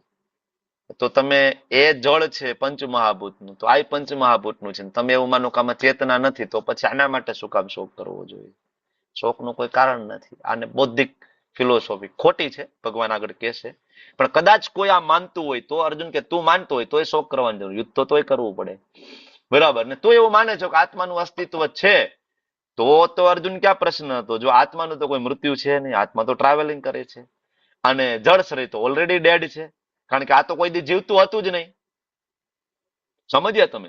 શરીર ક્યારેય જીવતું છે નહીં. કેવી રીતના? શરીર શેનું બનેલું છે? કેલ્શિયમનું, પાણીનું, પોટેશિયમનું, મેગ્નેશિયમનું, બરાબર, આ બધા ધાતુઓનું બનેલું છે ને, એકોર્ડિંગ ટુ સાયન્સ, પંચમહાભૂત. અચ્છા, તો બારે કેલ્શિયમ છે ને, ચૂનો. કેલ્શિયમ નથી, મેંગેનીઝ છે, આયન છે. તમને લોહીના ટકા ઘટતા હોય તો ડોક્ટર તમને શેની કેપ્સ્યુલ લખી દે? આયનની, બરાબર ને, કે ભાઈ આયન બરાબર તમે લો, તમારા લોહીના ટકા ઓછા છે, બરાબર. હવે જો તમે એવું જ માનતા હોય કે આ શરીર આયનનું, કેલ્શિયમનું, વોટરનું બનેલું છે, તો કઈ જુદો જુદો આયન બજારમાં મળે છે? જીવતો આયન અને મરેલો આયન, બે પ્રકારનું પાણી બજારમાં છે, જીવતું પાણી અને મરેલું પાણી. જીવતો મેંગનીઝ અને મરેલો મેંગનીઝ, બરાબર. જીવતું સલ્ફર, મરેલું સલ્ફર, આવું મળે જ ક્યાંય બજારમાં? નહીં, કારણ કે ઓલરેડી ડેડ, ડેડ મરેલું જ છે. તો તમે એ માનતા હોય તો આ શરીરમાં એ બધું એ જ છે, તો પછી ક્યાં? શરીર તો ઓલરેડી ડેડ, શરીર ઓલરેડી ડેડ, અને આત્મા કોઈ દિવસ મરવાનો નથી, તો ચિંતા શેની છે? તમે સમજ્યા ને આ બે કન્સેપ્ટ? સમજ્યા કે ના સમજ્યા? આત્માનું અસ્તિત્વ સ્વીકારીએ તો એ કોઈ ચિંતાનો વિષય નથી, આત્મા તો ટ્રાવેલિંગ કરવાનો છે. તમે એમ કહો આત્મા જેવું છે જ નહીં, તો તમે આને જળ માની લીધું.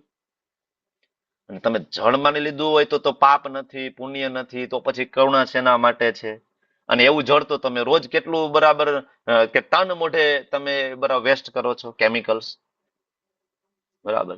એટલે અહીંયા કૃષ્ણ છે આ વિચારધારા, બંને વિચારધારાને લઈ, બે પ્રકારના દાર્શનિકોને લઈ ને અર્જુનની સામે સમજાવે છે. પ્રભુપાદ એને ડિટેલમાં સમજાવે છે. પ્રભુપાદ છેલ્લે એક એવા લોકોનો મત પણ મૂકે છે, ધારો કે કોઈ એવું માને કે એક સ્વપ્ન હોય, સ્વપ્નમાં આપણે આકાશમાં, તો ઘણા બધા લોકો એવું માને કે જીવન એક સ્વપ્ન સમાન છે. હવે જો સ્વપ્ન સમાન જ જીવન હોય તો સ્વપ્નમાં તો જે કરો તો શું ફેર પડે? બરાબર, સ્વપ્નમાં કોઈનું તમે માથું કાપી નાખો શું ફરક પડવાનો હતો? સ્વપ્નમાં કઈ પાપ લાગે? સ્વપ્નમાં કોઈ પનિશમેન્ટ થાય નહીં. સ્વપ્નમાં છરી મારી દો, કોઈને શું ફરક પડવાનો હતો? જીવન જો સ્વપ્ન સમાન જ માનતા હોય તો પછી કોઈ ચિંતાનો વિષય નથી, બરાબર.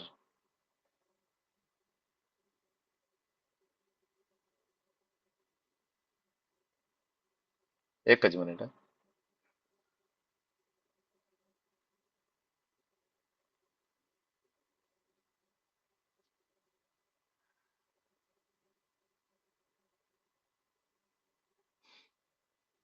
ઓકે, તો અસ્તિત્વની જે ક્ષણભંગુતા છે એ આની અંદર જોવા મળે છે. એક જ મિનિટ, મારે એક ઇમરજન્સી કોલ લેવો પડશે. તમે લોકો કીર્તન લો ને 5 minute please.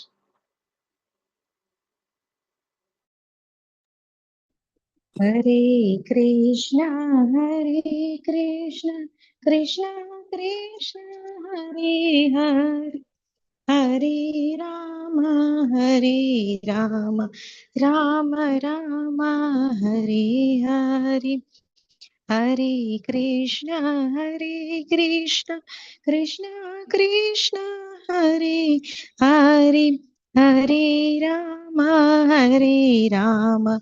Ram Ram Hare Hare Hare Krishna Krishna Krishna Hare Hare Hare Ram Ram Ram Hare Hare Hare Krishna Krishna Hare Hare Hare Ram Ram Ram Hare Hare Hare Krishna Krishna Hare Hare Hare Ram Ram Ram Hare Hare Hare Krishna. Thank you, Hare thank you, thank you so Hare much Krishna માતાજી, પ્રભુ. Thank you. તો આ શ્લોકની અંદર અસ્તિત્વની ક્ષણભંગુરતા, બરાબર, એની વાત છે. The temporary nature of existence, બરાબર. તો જેમ આકાશમાં વાદળો દેખાય અને પછી અદ્રશ્ય થઈ જાય, એમ આપણું ભૌતિક શરીર જે છે એ પણ થોડા સમય માટે દેખાય ને પછી અદ્રશ્ય થઈ જતું હોય, તો શું ચિંતા કરવાની જરૂર છે? તત્ર કા પરિદેવના. આપણા પૂર્વજો 100 વર્ષ પહેલા કોણ હતા એ ખબર છે? 100 વર્ષ પહેલા આપણા પૂર્વજો કોણ હતા? કઈ ખબર નથી. અને આપણા માટે શું કર્યું કઈ ખબર નથી, બરાબર ને? તો એવી રીતના 100 વર્ષ પછી કોણ હશે એની આપણને ખબર નથી. તો પછી શેની ચિંતા કરીએ છીએ આપણે? બરાબર, આપણે ચિંતા શેની કરીએ છીએ? Just minute. આજે હોસ્પિટલમાં એક પેશન્ટ છે ને, ડિસ્ટર્બન્સ. ઓકે, તો આપણા પૂર્વજો 100 વર્ષ પહેલા કોણ હતા કઈ ખબર નથી. આપણા માટે શું કર્યું કઈ યાદ નથી આપણને. શું ફરક પડે એ વાતથી? બરાબર, આજે કોઈ આપણે યાદ કરતા નથી. તો પછી મધ્યમાં ટૂંકા ગાળામાં પછી આટલો બધો શું શોક કરવાનો? આપણે હમણાં જતા રહેશું, બરાબર, ને આપણે એમાં ચિંતા કરી રહ્યા છીએ, હું આમ કરું, હું તેમ કરું. આજથી 50 વર્ષ પછી તમને મને, 100-200 વર્ષ પછી તમને મને કોઈ યાદ રાખવાનું નથી. નો, કોઈને યાદ રાખે. એટલા માટે અહીં કહ્યું છે ચિંતાનો ત્યાગ. તત્ર કા પરિદેવના, બરાબર, તત્ર કા પરિદેવના. વાય લેમેન્ટ? ભગવાન કૃષ્ણ અર્જુનને કહે છે વાય લેમેન્ટ? શું કામ ભાઈ તારે ચિંતા કરવી જોઈએ? બરાબર. આગળ કહે છે, ભગવાન કહે છે કે ભાઈ કોઈ આત્માને આશ્ચર્ય તરીકે જોવે છે, કોઈ તેનું આશ્ચર્ય તરીકે વર્ણન કરે છે, અને કોઈ તેના વિશે આશ્ચર્ય તરીકે સાંભળે છે, જ્યારે બીજા તેના વિશે સાંભળ્યા પછી પણ લેશ માત્ર સમજી શકતા નથી. આત્મા વિશેનો આ શ્લોક છે. કોઈ જુએ છે આશ્ચર્ય તરીકે, કોઈ વર્ણન કરે છે, કોઈ સાંભળે છે, અને સાંભળ્યા પછી પણ સમજી નથી શકતા. તાત્પર્ય વાંચો, બરાબર. ચાલો, જીજ્ઞા માતાજી વાંચો. હરે કૃષ્ણ. ભાવાર્થ શ્રીલા પ્રભુપાદ દ્વારા શ્રીલા પ્રભુપાદનું છે. ગીતોપનિષદ મોટે ભાગે ઉપનિષદોના સિદ્ધાંત પર આધારિત છે. તેથી કઠોપનિષદ 1.2.7 પણ આ શ્લોક જોવામાં આવે છે, તેમાં કોઈ આશ્ચર્ય નથી. શ્રવણયાપી બહુ પ્રિયો ન લભ્ય શૃણવંતોપી બહવો યમ ન વિદ્યુઃ આશ્ચર્ય વક્તા કુશલો લબ્ધા આશ્ચર્યોસ્ય જ્ઞાતા કુશલાનુશિષ્ટઃ. પ્રચંડ પાણીના શરીરમાં, વિશાળ વટવૃક્ષમાં અને 1 ઇંચ જેટલા જગામાં લાખો કરોડોની સંખ્યામાં રહેનારા સૂક્ષ્મ જંતુઓમાં અણુ આત્માનું હોવું એ હકીકત નિસંદેહ બહુ આશ્ચર્યકારક છે. બ્રહ્માંડના પ્રથમ જીવ બ્રહ્માજીને પણ જેમણે તત્વબોધ આપ્યો એવા જ્ઞાનના સર્વોચ્ચ અધિકારી દ્વારા આત્માના અણુ સ્ફુલિંગના ચમત્કારો વિશે સમજણ આપવામાં આવેલી છે. તેમ છતાં અલ્પજ્ઞાની અને દુરાચારી વ્યક્તિને તે સમજવું નથી. પદાર્થોની અતિ સ્થૂળ કલ્પનાને કારણે આ યુગમાં ઘણા ખરા લોકો સૂક્ષ્મ કણ એટલો વિશાળ તથા અત્યંત સૂક્ષ્મ કેવી રીતે થઈ શકે એ કલ્પી શકતા નથી. તેથી લોકો આત્માને તેના સ્વરૂપે કે વર્ણને કેવી રીતે આશ્ચર્ય તરીકે જુએ છે. Okay, thank you. હરે કૃષ્ણ. હરે કૃષ્ણ માતાજી. અહીંયા શિલ પ્રભુપાદજી વાત કરે છે, ઉપનિષદ નો શ્લોક કોટ કરે છે. મારો અવાજ આવે છે ને તમને લોકોને? એમ ઓડિબલ? ઉપનિષદનો શ્લોક કોટ કરે છે અહીંયા શ્રી પ્રભુપાદજી, અને એક્ઝામ્પલ આપે છે કે વિશાળ વટવૃક્ષ હોય એના 1 ઇંચના જગ્યાની અંદર કરોડો જીવો એની અંદર છુપાયેલા હોય છે. જેમ કે તમે એક ખેતરના ખૂણે ઊભા રહો અને ખેતરની અંદર જોવો તો કેટલું બધું ઘાસ હોય, પણ દરેક ઘાસ છે એ ઇન્ડિવિજ્યુઅલ સોલ છે. વિચાર કરો, દરેક ઘાસ જે છે, નાનો નાનો છોડવો, એ એક ઇન્ડિવિજ્યુઅલ આત્મા છે. આશ્ચર્ય થાય ને આ સાંભળીને? મતલબ એક ખેતરની અંદર કેટલી બધી આત્મા હશે, એક ખેતરની અંદર ઇન્ડિવિજ્યુઅલ. જે તમને દેખાય છે એની વાત કરીએ, હજી નથી દેખાતી એનું શું? હજી તો નાના નાના બેક્ટેરિયા, વાયરસ જે તો આપણને દેખાતા જ નથી, બરાબર? એ પણ તો આ આશ્ચર્ય તરીકે જુએ. ઘણા બધા આશ્ચર્ય તરીકેનું વર્ણન કરે છે, બરાબર? તો પદાર્થોની અતિ સ્થૂળ કલ્પના શ્રીલ પ્રભુપાદજી આગળ લખે છે કે પદાર્થોની જે અતિ સ્થૂળ જે કલ્પના છે એના કારણે આ યુગમાં ઘણા ખરા લોકો આવો સૂક્ષ્મ કણ આટલો વિશાળ તથા અત્યંત સૂક્ષ્મ કેવી રીતના હોઈ શકે એની કલ્પના કરી શકતા નથી. તેથી લોકો આત્માને તેના સ્વરૂપે કે વર્ણને કરીને આશ્ચર્ય તરીકે જુએ. એટલે વર્ણન કરે છે કેવી રીતના? આશ્ચર્ય તરીકે. સમજી નથી શકતા. અને ત્રીજી વસ્તુ છે આની અંદર, સાંભળે અથવા તો સાંભળે અને સમજી શકતા નથી. આગળ પ્રભુપાદ સામેની સાઈડમાં લખે છે, જો 111 પેજ નંબર, ત્યાં પ્રભુપાદ લખે છે કે આત્મા વિશે સાંભળવાનું વલણ ધરાવનારા એવા કેટલાક લોકો હોય છે જેઓ સત્સંગમાં જઈને પ્રવચનો સાંભળતા હશે, પણ કેટલીક વખત અજ્ઞાનવશ થઈ પરમાત્મા તથા અણુ આત્માને તેમના વ્યાપકત્વના પ્રમાણના ભેદને વિચાર કર્યા વગર એકરૂપ સમજવાની ભૂલ કરે છે, ગેરસમજ કરે છે. આમ તો આટલું કોઈ સમજી નથી શકતું, પણ જે કોઈ સમજે છે એમાંય મોટા ભાગે આવી રીતના ગોટો કરી દે છે. એમાંય શ્રીલ પ્રભુપાદજી લખે છે, બરાબર, અજ્ઞાનવશ થઈને આત્મા પરમાત્મા ને બધું એક છે. મોટા ભાગે જુઓ ને કેટલા બધા સંતો ઇવન થયા ને ભજનો એવા જ લખેલા છે, બરાબર, આત્મા પરમાત્મા એક છે બધું. એટલે પ્રભુપાદ એમ કે છે કે વર્ણન એવું કરે છે, જોવે છે આશ્ચર્યથી, સાંભળે છે, કથામાં જાય છે, 7 દિવસ એ કથામાં બેસશે, સાંભળશે, અને છેલ્લે તો કે નહીં, આત્મા એક દિવસ બે જીવ શિવમાં ભળી ગયો, બરાબર, બાપુ બ્રહ્મમાં લીન થઈ ગયા. એનો મતલબ એવો કે કઈ સમજ્યા નહીં, કઈ સમજી ના શકીએ. એટલા માટે શ્રી પ્રભુપાદજી છેલ્લો પેરેગ્રાફ જે છે એમાં કહે છે કેવી રીતના આત્માને સમજી શકાય અને કોણ આત્માને સમજી શકે. 2 વસ્તુ. કેવી રીતે? તો કે આત્માના વિષયને જાણવાનો સૌથી સરળ ઉપાય એ છે કે અન્ય મતોથી વિચલિત થયા વિના પરમ અધિકારી એવા ભગવાન કૃષ્ણ દ્વારા કહેવામાં આવેલી ભગવદ્ ગીતાના ઉપદેશનો સ્વીકાર કરો. એટલે ઘણા બધા એમ કહેતા કે ભાઈ ફલાણે આમ કીધું, ઓલા તો આમ કે છે, અમારા સ્વામી આમ કીધું, અમારા ગુરુ આમ કે છે, અમારા બાબા આમ કે છે. નહીં, બાબા આમ કે છે, ગુરુ આમ કે છે, સ્વામી એમ કે છે નહીં. ભગવાન શું કે છે, ધેટ ઇઝ ઇમ્પોર્ટન્ટ. એક વ્યક્તિનો આખો એક સંપ્રદાય છે. એ વ્યક્તિનું એવું કેવું છે કે જ્યાં સુધી તમે ભગવાનને જાણતા નથી ત્યાં સુધી તમે ભગવાનની શોધ કરી રહ્યા છો. જ્યારે તમે પોતાની જાતને ઓળખી લેશો ત્યારે તમે પોતે જ ભગવાન છો. આવું સ્ટેટમેન્ટ છે. ધીસ સ્ટેટમેન્ટ બાય દાદા ભગવાન. હું નામ જ તમને આપું છું, દાદા ભગવાન. ખબર છે ને, આખો એક સંપ્રદાય લઈને બેઠા છે દાદા ભગવાન. એનું કેવું એવું છે કે તમે ભગવાનને બહાર શોધો છો, જેથી તમે તમારી જાતને ઓળખી લેશો તેથી તમે જ ભગવાન છો.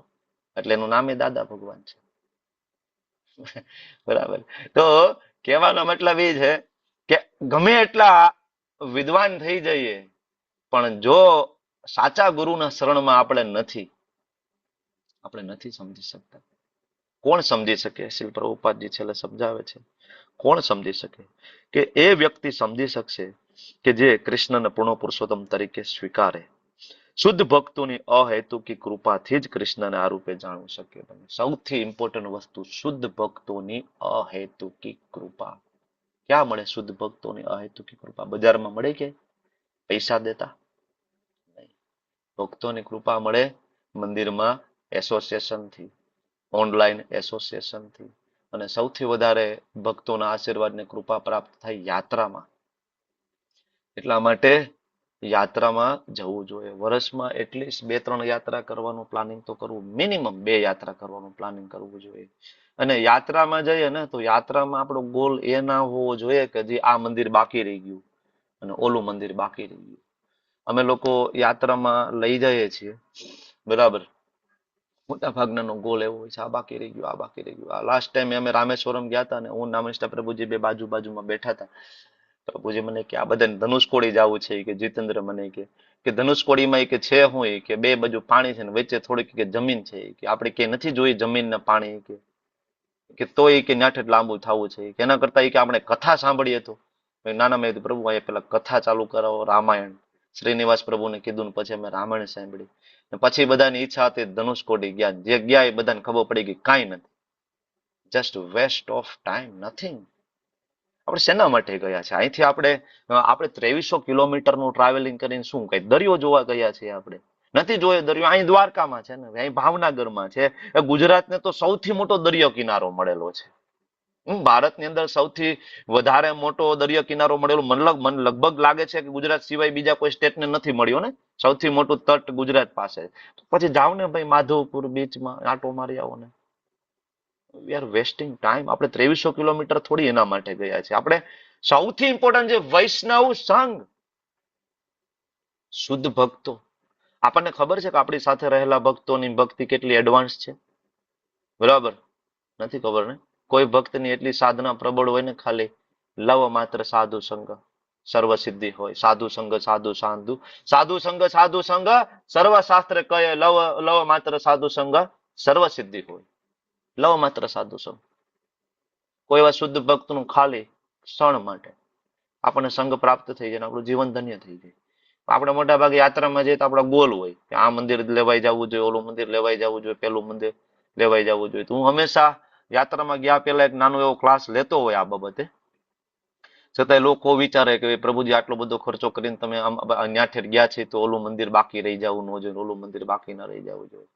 અને જનરલી અમારો ગોલ એવો હોય કે વધુમાં વધુ વૈષ્ણવો આવે અને આપણને લેક્ચર આપે અને આપણે એને સાંભળીએ. મોર ઇમ્પોર્ટન્ટ, બરાબર? બાકી તો બરાબર ને. આજ સવારે ભાઈ નામનિષ્ઠા પ્રભુજી એમના ક્લાસમાં કહેતા હતા કે રામેશ્વરમ ગયા અને 22 કુવામાં નાયા, બરાબર? 22 કુવામાંથી પાણી ખેંચીને આપણા ઉપર નાખે તો ગધેડા ઉપર નાખે કે ના થોડી પાડે. ત્યાંથી કૂતરાય કેટલાય રોજ નાતા હોય, ખબર તમને? ત્યાંથી કૂતરા અમારે હારવાર જ આટા મારતા હતા. વિશાલ પ્રભુને ખબર છે, કૂતરાય નાતા હોય. હવે અગ્નિ તીર્થની નામની જે જગ્યા છે, બરાબર, જ્યાં સમુદ્ર સ્નાન અમે કર્યું, તો 100 તીર્થોના સ્નાન બરાબર એ સ્નાન ગણાય. પણ સાથે કૂતરાને ગધેડા નાતા જ હતા ત્યાં. તો એને 100 તીર્થોનું સ્નાન કરવાનું પુણ્ય ફળ પ્રાપ્ત થઈ જાય. Is it possible? એટલે સવારમાં આજના ક્લાસમાં પ્રભુજી કહેતા હતા કે યાત્રા નો મતલબ સાધુ સંઘ સૌથી ઇમ્પોર્ટન્ટ વસ્તુ છે. નહીતર આપણે કોઈ દિવસ આ આત્માનું રહસ્ય સમજી શકીશું નહીં. આપને ખબર નહીં પડે, બરાબર? કારણ કે આત્માનું રહસ્ય માત્ર ને માત્ર શુદ્ધ ભક્તોની કૃપાથી આપણા હૃદયમાં જ્યારે કૃષ્ણ પ્રગટ થાય ને, ત્યારે કૃષ્ણ દદામી બુદ્ધિ યોગમ તમયેન મામોપયાન્તિ તે. ભગવાન સ્વયં બુદ્ધિ યોગ આપશે. આ સેક્શનનો આમ તમે જુઓ તો આ છેલ્લો શ્લોક છે, આના પછીનો 30મો શ્લોક છે, બરાબર? તો આ અહીંયા જે વાત કરવામાં આવી છે કે ભાઈ આશ્ચર્ય, તમે ગમે એટલું આત્માની વાતો કરો લોકો આશ્ચર્ય કરશે, બરાબર? પણ આત્માની સૂક્ષ્મતાનો આપણે સ્વીકાર કરવો જોઈએ. આધુનિક વિજ્ઞાન ભલે આત્માનો સ્વીકાર ના કરતું હોય, પણ શું વિજ્ઞાન આજ સુધી એક કીડી પણ બનાવી શક્યું? લેબોરેટરીમાં કીડી બનાવી શક્યું? મકોડો બનાવી શક્યું? જીવની વાત જવા દો. આપણે કિડની નથી બનાવી શક્યા, આપણે હાર્ટ નથી બનાવી શકતા, આપણે કાંઈ નથી બનાવી શકતા, આપણે માનું દૂધ નથી બનાવી શકતા, બરાબર? આપણે બ્લડ નથી બનાવી શકતા.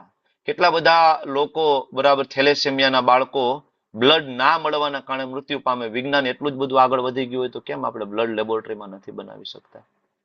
બ્લડ જે છે કેમિકલ કમ્પોઝિશન છે ને, વિજ્ઞાન તો એવું માને છે કેમિકલ જ છે, તો કેમ ભાઈ કેમિકલ તો બનાવી શકવા જોઈતા હતા ને આપણે. બરાબર. તો સ્વીકારવું પડશે. આ સ્વીકારશું ત્યારે જ્યારે આપણે શ્રવણ કરીશું. Importance of hearing. ફરીથી અહીંયા પ્રેક્ટિકલ પોઈન્ટ છે, સાંભળવું. બરાબર. બાકી સાંભળશું નહીં તો આની અંદર જેમ કહ્યું છે એમ કે વાય પીપલ ડોન્ટ અન્ડરસ્ટેન્ડ, કે જ્ઞાન પ્રાપ્ત કર્યા પછી પણ મૂંઝવણ શું કામ રહી. એટલે જો ઘણા બધા લોકો ગીતા વાંચે છે, બરાબર, પણ જીવનમાં પરિવર્તન નથી આવતું. સાચી વાત ને? ઘણા બધા લોકો ગીતા વાંચે, ઇવન આપણે પણ શરૂમાં ગીતા વાંચીએ છીએ, પણ ઘણીવાર આપણને એમ થાય છે કે જીવનમાં પરિવર્તન નથી આવતું. વાય? કારણ કે આપણે માત્ર માહિતી કલેક્ટ કરી રહ્યા છીએ. શ્રવણ ઉપનિષદની ભાષામાં 3 તબક્કે થાય. પેલું શ્રવણ, બરાબર, બીજું ઘરે જઈને ચિંતન, અને ત્રીજું જીવનમાં એને ઉતારવું. આ 3 તબક્કે થાય. અને આ 3 તબક્કા પૂરા થાય ત્યારે એને શ્રવણ કહેવાય. તમે ખાલી અહીંયા આવો છો અને એક ડેટા કલેક્ટ કરી રહ્યા છો, એક માહિતી લઈ રહ્યા છો, એને શ્રવણ કહેવાય નહીં. અને આવું શ્રવણ તો બધા પાસે છે, અલગ અલગ મત પથના લોકો પાસે છે. તમારા મારા કરતા શ્લોકો એને વધારે આવડે છે, પોપટની જેમ એ લોકો શ્લોકો બોલે છે. મતલબ શું છે? ભગવાનને ભોગ નહીં લગાડવાનો, ભગવાનના મંદિરમાં સેવા નહીં કરવાની, વૈષ્ણવ પ્રત્યેની કોઈ રિસ્પેક્ટ નહીં, પોતાના જીવનમાં પણ કોઈ પરિવર્તન નહીં. એક અમારા જ રિલેટિવ છે, બરાબર, વારંવાર જતા હતા આબુ, બરાબર, એક ફલાણા શાંતિ કરીને ઓલા સાથે જોડાયેલા હતા, સફેદ કપડા પહેરે, બરાબર. આ એક ટ્રુ ઇન્સિડન્સ કહું છું તમે, બરાબર. એ લોકોને એમ થાય ડેટા કાઢી લે, કોઈ પ્રોબ્લેમ નથી, ડેટા કાઢી લે લોકો. અમારા રિલેટિવ વર્ષોથી પતિ પત્ની બધા જોડાયેલા, બરાબર. આપણને એમ લાગે બહુ આધ્યાત્મિક છે, આ તો આત્મતત્વને જાણતા હશે ને બધું બરાબર હશે ને. ઘરની અંદર થોડો ક્લેશ થયો બે દીકરા વચ્ચે, બરાબર. અને એક દિવસ ઉનાળાની બપોરે એમની ડેડ બોડી ટીંગાથી મળી એના કોમન પ્લોટની અંદર. સોસાયટીમાં કોમન પ્લોટ હોય ને, કોમન પ્લોટમાં મંદિર હોય ને, મંદિરમાં જે ઝાડવું હતું એ ઝાડવાની ટીંગાથી ડેડ બોડી મળી. હમણાંની વાત છે, હજી લગભગ 6 મહિના થયા, 6-8 મહિના, વર્ષ જેવું થયું. લાસ્ટ ઉનાળો પૂરો થયો ત્યારે, આ ઉનાળાની શરૂઆત થઈ, એટલે સમજો ને 7-8 મહિના થયા. તો કહેવાનો મતલબ એ છે કે આવા કેટલા બધા પાખંડીઓ છે. પ્રભુપાદ બહુ ક્લિયરલી કહેતા, they all are rascals. રાસ્કલ્સ. ખાલી નામ શાંતિ રાખવાથી જીવનમાં થોડી શાંતિ આવી જશે, બરાબર. રાસ્કલ્સ દે આર. કારણ કે કૃષ્ણને માનતા નથી, ભગવાનને જ નથી માનતા, કેવી રીતના શાંતિ જીવનમાં આવવાની છે, બરાબર. તો એટલા માટે ઘણીવાર આ લોકો ગીતા વાંચતા હોય છે, જીવનમાં કોઈ પરિવર્તન નથી આવતું, કારણ કે એ લોકો ખાલી માહિતી કલેક્ટ કરી રહ્યા છે, nothing else. No realization, there is no realization, બરાબર. એટલે પ્રભુપાદ બહુ ક્લિયરલી કહે છે કે જ્યાં સુધી હૃદય શુદ્ધ ના થાય અને બીજું ઇન્દ્રિય તૃપ્તિની ઈચ્છા ન છૂટે, ત્યાં સુધી આત્માનું જ્ઞાન માત્ર એક થિયરી બનીને રહી જાય છે. હવે તમે મને કહો કે આપણે કયા લેવલ ઉપર છીએ? શું આપણું હૃદય શુદ્ધ થયું? શું આપણી ઇન્દ્રિય તૃપ્તિની ઈચ્છા ઓછી થઈ છે? હજી નથી થઈ. એટલા માટે હજી આપણી પાસે પણ આત્માનું કોઈ જ્ઞાન એટલું ડિટેલમાં નથી. આપણે પણ આ શરીરને જે આત્મા સમજીને આ શરીરને બધું માનીએ છીએ. એટલે તમારા બધાના પ્રશ્નો જે છે એ મોટા ભાગે શરીર રિલેટેડ પ્રશ્નો છે, તમારા અને મારા, ઇન્ક્લુડિંગ મી. અને આપણી બધી જ જે ચિંતા છે એ બધી જ ચિંતા છે એ આ શરીર રિલેટેડ છે, બરાબર. આ શરીર રિલેટેડ છે. Just a minute.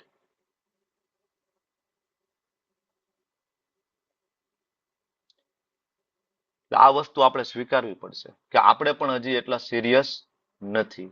ખરેખર કોઈ ભક્ત ભક્તિમાં બહુ સિરિયસ થઈ ગયો હોય ને તો પછી આ બધા પ્રશ્નો બહુ પજવતા નથી કે મારા ઘરની અંદર આ પ્રોબ્લેમ છે, મારા ઘરમાં આ પ્રોબ્લેમ છે, મને ભક્તિ કરવામાં અહીંયા અગવડ. એવો કોઈ પ્રશ્ન પછી બહુ પજવતા નથી. કારણ કે આપણે વારંવાર ચર્ચા કરી છે કે તમારું ફેમિલી, તમારો પરિવાર, તમારો સમાજ, આ બધી વસ્તુ એક જ છે, તમારા કર્મોનું ફળ, નથિંગ એલ્સ. તમે જે વાવેલું છે ને એ તમારી સામે ઉગ્યું છે, બરાબર. તમે વાવ્યું છે એ ઉગ્યું છે. ભગવાનને પ્રે કરો, હું તો એમ કહું ભગવાનને પ્રે કરો કે બધું ઉગી નીકળે. જેટલું પણ વાવ્યું છે ને કરોડો જન્મમાં બધું ઉગી નીકળે, બરાબર. એક દિવસ બધા જાકારો આપી દે. હું તો એમ કહું ઘરના બધા જાકારો આપી દે, મૂર્ખ સાબિત કરી દે, બરાબર, જાકારો આપી દે, મૂર્ખ સાબિત કરી દે, બધું એક દિવસ થઈ જાય, ફિનિશ્ડ, વેનિશ. ખરેખર કૃષ્ણ આપણા ઉપર પ્રસન્ન થાય તો શું થાય? હરિષ્ય તદ ધનમ સનમ, ફિનિશ્ડ, ફિનિશ્ડ. બરાબર ને? આપણે એવું માનીએ છીએ મને આ અનુકૂળતા થાય તો હું ભક્તિ કરું, ઓલી અનુકૂળતા થાય તો હું ભક્તિ કરું. એ અનુકૂળતા થવી એનો મતલબ, બરાબર, કે હજી આપણે માયામાં છીએ. ભક્તિનો મતલબ છે બધી અનુકૂળતામાંથી બહાર નીકળી જવું, ગમે એટલી પ્રતિકૂળતા હોય એમાં જીવી લેવું. તો આશ્ચર્ય આત્મા વાળું જે છે બહુ ડિફિકલ્ટ છે એને સમજવું. બધા આ વસ્તુને સમજી શકતા નથી. મોટા મોટા વિદ્વાન લોકો પણ ડૂબી ગયા. બરાબર, મારા જેવા મૂર્ખ માણસ તમને કંઈક સમજાવી શકે છે તો બીકોઝ ઓફ શ્રીલ પ્રભુપાદજી. ભલે રિયલાઇઝેશન નથી, મને પણ નથી. હું નથી કહેતો કે હું આઈ એમ રિયલાઇઝડ પર્સન, નો. બરાબર, પણ જે આપ્યું છે એ કોને આપ્યું છે? પ્રભુપાદે આપ્યું છે, વર્ડ ટુ વર્ડ. બરાબર, અને એક દિવસ જરૂર થશે. પ્રભુપાદના શબ્દોમાં બહુ તાકાત છે. આગળ ભગવાન કહે છે, દેહી નિત્યમ અવધ્યુમ દેહે સર્વસ્ય ભારત તસ્માત સર્વાણી ભૂતાન્યત્વમ શોચિતુમ અર્હસી. ભગવાન વારંવાર કહે છે શોક કરવાની શું જરૂર છે, ચિંતા કરવાની શું જરૂર છે, ચિંતા કરવાની શું જરૂર છે. એવી રીતના એક પિતા એના દીકરાના માથા ઉપર હાથ મૂકીને કહે ને, દીકરા ડોન્ટ વરી, ચિંતા કરવાની શું જરૂર છે, આઈ એમ હિયર. તારા પપ્પા હજી જીવે છે ને દીકરા, શું ચિંતા કરે છે? કૃષ્ણ વારંવાર આવે છે, વારંવાર. ભગવદ્ ગીતા, બરાબર, ભગવદ્ ગીતા સ્વયં ભગવાન છે. ભગવદ્ ગીતાના શ્લોકો સ્વયં ભગવાનના શબ્દો છે. ભગવદ્ ગીતાના શ્લોકો રૂપી ભગવાન આપણા ઉપર હાથ મૂકે છે, શ્લોકો રૂપી. ભગવાન કહે છે, યાર શું ચિંતા કરે છે? હું છું ને ભાઈ, શું ચિંતા કરે છે? વારંવાર વારંવાર કૃષ્ણ કહે છે. કેટલા શ્લોકમાં કીધું શોક કરવાની જરૂર નથી, શોક, આપણે છતાં શોકમાં ડૂબેલા છે. થોડુંક જીવનમાં કંઈક પ્રતિકૂળતાઓ છે, ઇવન આઈ એમ ઓલ્સો, હું આની બહાર નથી. બરાબર ને? ભગવાન કહે ભરતવંશી શરીરમાં રહેલો આત્મા સનાતન છે, ક્યારે એનો વધ કરી શકાતો નથી, માટે કોઈ પણ જીવ માટે શોક કરવાની જરૂર નથી. ભગવાન કૃષ્ણએ અત્યાર સુધીના બધા શ્લોકો જે આવ્યા એનું કન્ક્લુઝન અહીંયા શ્રી પ્રભુપાદજી પેરેગ્રાફમાં મૂકી રહ્યા છે. અને કન્ક્લુઝન એ છે કે અમર આત્મા, આત્મા જે છે કેવી છે? અમર છે. ને ભગવાને અત્યાર સુધી પ્રૂવ કર્યું છે. બરાબર. અને અર્જુન એક ક્ષત્રિય છે. અર્જુન ક્ષત્રિય છે. પિતામહ ભીષ્મ કે ગુરુ દ્રોણ યુદ્ધમાં માર્યા જશે એવો ભય રાખીને પોતાના કર્તવ્યથી વિમુખ ન થવું જોઈએ. શ્રી કૃષ્ણને પ્રમાણ માનીને મનુષ્ય ભૌતિક શરીરથી ભિન્ન આત્માના અલગ અસ્તિત્વને માનવું જોઈએ. આપણી પાસે પ્રમાણ છે ભગવાન સ્વયં. આપણે કોઈ સામાન્ય લોકોના પ્રમાણથી ચાલતા નથી, સ્વયં ભગવાનનું પ્રમાણ છે. બરાબર. એવું નથી કે આત્મા જેવી કોઈ વસ્તુ નથી અને જીવનના લક્ષણો રસાયણોની અંતરક્રિયાથી પરિણામે વિશેષ અવસ્થામાં પ્રગટ થાય. નો નથી કે આત્મા છે જ નહીં, ખાલી કેમિકલના લોચાથી બને. નહીં, આત્મા અમર છે. અને છતાં અહીંયા પ્રભુપાદ ફરીથી એક વસ્તુ કહી દે છે કે એનો મતલબ એવો નહીં કે હિંસાને પ્રોત્સાહન અપાયું છે. બરાબર. યુદ્ધ વખતે જ્યારે તેની ખરેખરી જરૂર છે ત્યાં હિંસા જરૂરી છે. બધી જગ્યા અહિંસા પરમ ધર્મનું પપડું વાગે નહીં. જેમ એક ભારતની અંદર એક મહાત્મા વગાડતા હતા, અહિંસા પરમો ધર્મ, અહિંસા પરમો ધર્મ. છેલ્લે એ વ્યક્તિને બરાબર હિંસા કરીને મારી નાખવામાં આવ્યા. બરાબર. તો હિંસાની ઉપયોગિતાને ધ્યાનમાં લેવા પ્રભુપાદાએ સમજાવે છે. એની સાથે ખોટી હિંસાને પ્રોત્સાહન પણ આપતા નથી. તો આ જે શ્લોક છે આની અંદર આત્માની સાર્વત્રિકતા, આની અંદર એક સરસ મજાનો એક શબ્દ છે. કયો શબ્દ આ શ્લોકમાં? સર્વસ્ય. દેહી નિત્યમ અવધ્યોયમ દેહે સર્વસ્ય ભારત. સર્વસ્ય ભારત. તમને ખબર છે એક સર્વસ્ય શબ્દથી બાઇબલ અને કુરાનની બધી ફિલોસોફી ખોટી પડી જાય. શું કામ? ક્રિશ્ચિયનિટી, ઇસ્લામ ને બીજી જે ફિલોસોફી છે ખોટી પડી જાય. કારણ કે આ દેહે સર્વસ્ય ભારતનો મતલબ એવો થાય કે 84 લાખ યોનિમાં આત્મા છે. અહીંયા એવું નથી લખ્યું કે દેહે મનુષ્ય ભારત, ખાલી મનુષ્યોની અંદર દેહી છે. દેહી એટલે આત્મા. દેહી નિત્યમ અવધ્યમ, કે દેહી આત્મા છે, નિત્યમ અવધ્યમ ક્યાં રહે છે? દેહે સર્વસ્ય. એટલે બધી જગ્યાએ છે. માછલીમાં પણ છે, કુકડામાંય છે આત્મા, બધી જગ્યાએ છે. ઘાસમાં પણ છે, વૃક્ષમાં પણ છે, બરાબર. એટલા માટે આપણે પ્યોર વેજીટેરિયન છીએ અને એમાં પણ આપણે પ્રસાદટેરિયન છીએ. વેજીટેરિયન બનવામાં આપણને ખબર છે કે એમાં પાપ તો એમાં પણ છે, એટલે આપણે પ્રસાદટેરિયન છીએ, કૃષ્ણટેરિયન છે વી આર. બરાબર. તો અહીંયા બહુ ઇમ્પોર્ટન્ટ વસ્તુ છે આત્માની સાર્વત્રિકતા, યુનિવર્સાલિટી ઓફ ધ સોલ એવું કહેવાય ઇંગ્લિશમાં એને, સાર્વત્રિકતા. કોઈ એમ કે બધામાં આત્મા છે એવું ક્યાં લખ્યું છે? અમે એમ કે ખાલી પુરુષમાં આત્મા છે, સ્ત્રી તો ભોગવવા માટેનું ઇન્સ્ટ્રુમેન્ટ છે. બરાબર. ઘણા એમ કે ભાઈ સ્ત્રી પુરુષમાં આત્મા છે, બીજા બધા જીવોમાં કોઈ આત્મા નથી. કુકડો કાપી નાખો, ગાયને કાપી નાખો. અહીંયા લખ્યું છે દેહે સર્વસ્ય ભારત. બરાબર. બીજું અહીંયા અમરતાનો આપણને વિશ્વાસ આપવામાં આવે છે, કોન્ફિડન્સ ઇન ઇમોર્ટાલિટી. આપણે અમર છીએ. તમને મને ખબર પડે તો કે આપણે અમર છીએ, તો કે જનરલી આપણી ચિંતાઓ બધી ખૂટી જાય. એટલા માટે સાધુ સંતોને કોઈ ચિંતા નથી હોતી. ખબર છે આપણે અમર છીએ. ઠીક છે કે આ શરીર આવ્યું, બરાબર, અને આમાં કોઈ બીમારી થાય, ઇટ્સ ઓકે. મારા ગુરુ મહારાજ જેજોલીને જયપતાકા સ્વામીજી મહારાજ, શરીરની અંદર 50 બીમારી છે, એક બે નહીં, કેટલી 50 બીમારી છે. બરાબર. અલગ અલગ પ્રકારના કેન્સર, એક આંખે દેખાતું પણ નથી, મોઢું બરાબર ખુલતું નથી. બરાબર ને, છતાં એવરી ડે લેક્ચર લઈ રહ્યા છે, સતત ટ્રાવેલિંગ કરી રહ્યા છે. હમણાં આજે વોર ચાલુ હતું તો મારા દુબઈમાં હતા. બરાબર ને, હમણાં આવ્યા. તો ઇઝ કન્ટિન્યુઅસ ટ્રાવેલિંગ, કારણ કે ખબર છે કે ભાઈ આઈ એમ ધ સોલ, સ્પિરિટ સોલ. હું થોડું આ શરીર છું, હું તો અમર છું, તો કોઈ ચિંતા નથી. કેટલી બધી સોય રોજ ખાઈ રહ્યા છે મારા, every day pricking pen, blood sample લેવા માટે, ઇન્જેક્શન આપવા માટે, બરાબર. અઠવાડિયામાં 3 દિવસ તો ડાયાલિસિસ થાય છે. બરાબર. તો એની સોયો અને હોસ્પિટલાઇઝેશન કન્ટિન્યુ. છતાંય તમે ક્યારેક મળો મહારાજને ટીવી ઉપર, ઓનલાઈન, તમને એવું લાગે નહીં કે મહારાજ બરાબર દુઃખી છે, એને હું કંટાળી ગયો, હવે બહુ થઈ ગયું, કંટાળી ગયો. આપણા જીવનમાં નાની બીમારી આવે તો આપણે કંટાળી જાય ને, આપણે પ્રચાર છોડી દઈએ, ક્લાસ લેવાનું બંધ કરી દઈએ ને. બરાબર. આપણે કહીએ કેમ ભાઈ? તો કે હું બીમાર છું પ્રભુજી, હું સેવામાં કાલ નહીં આવું, બીમાર છું. બરાબર ને.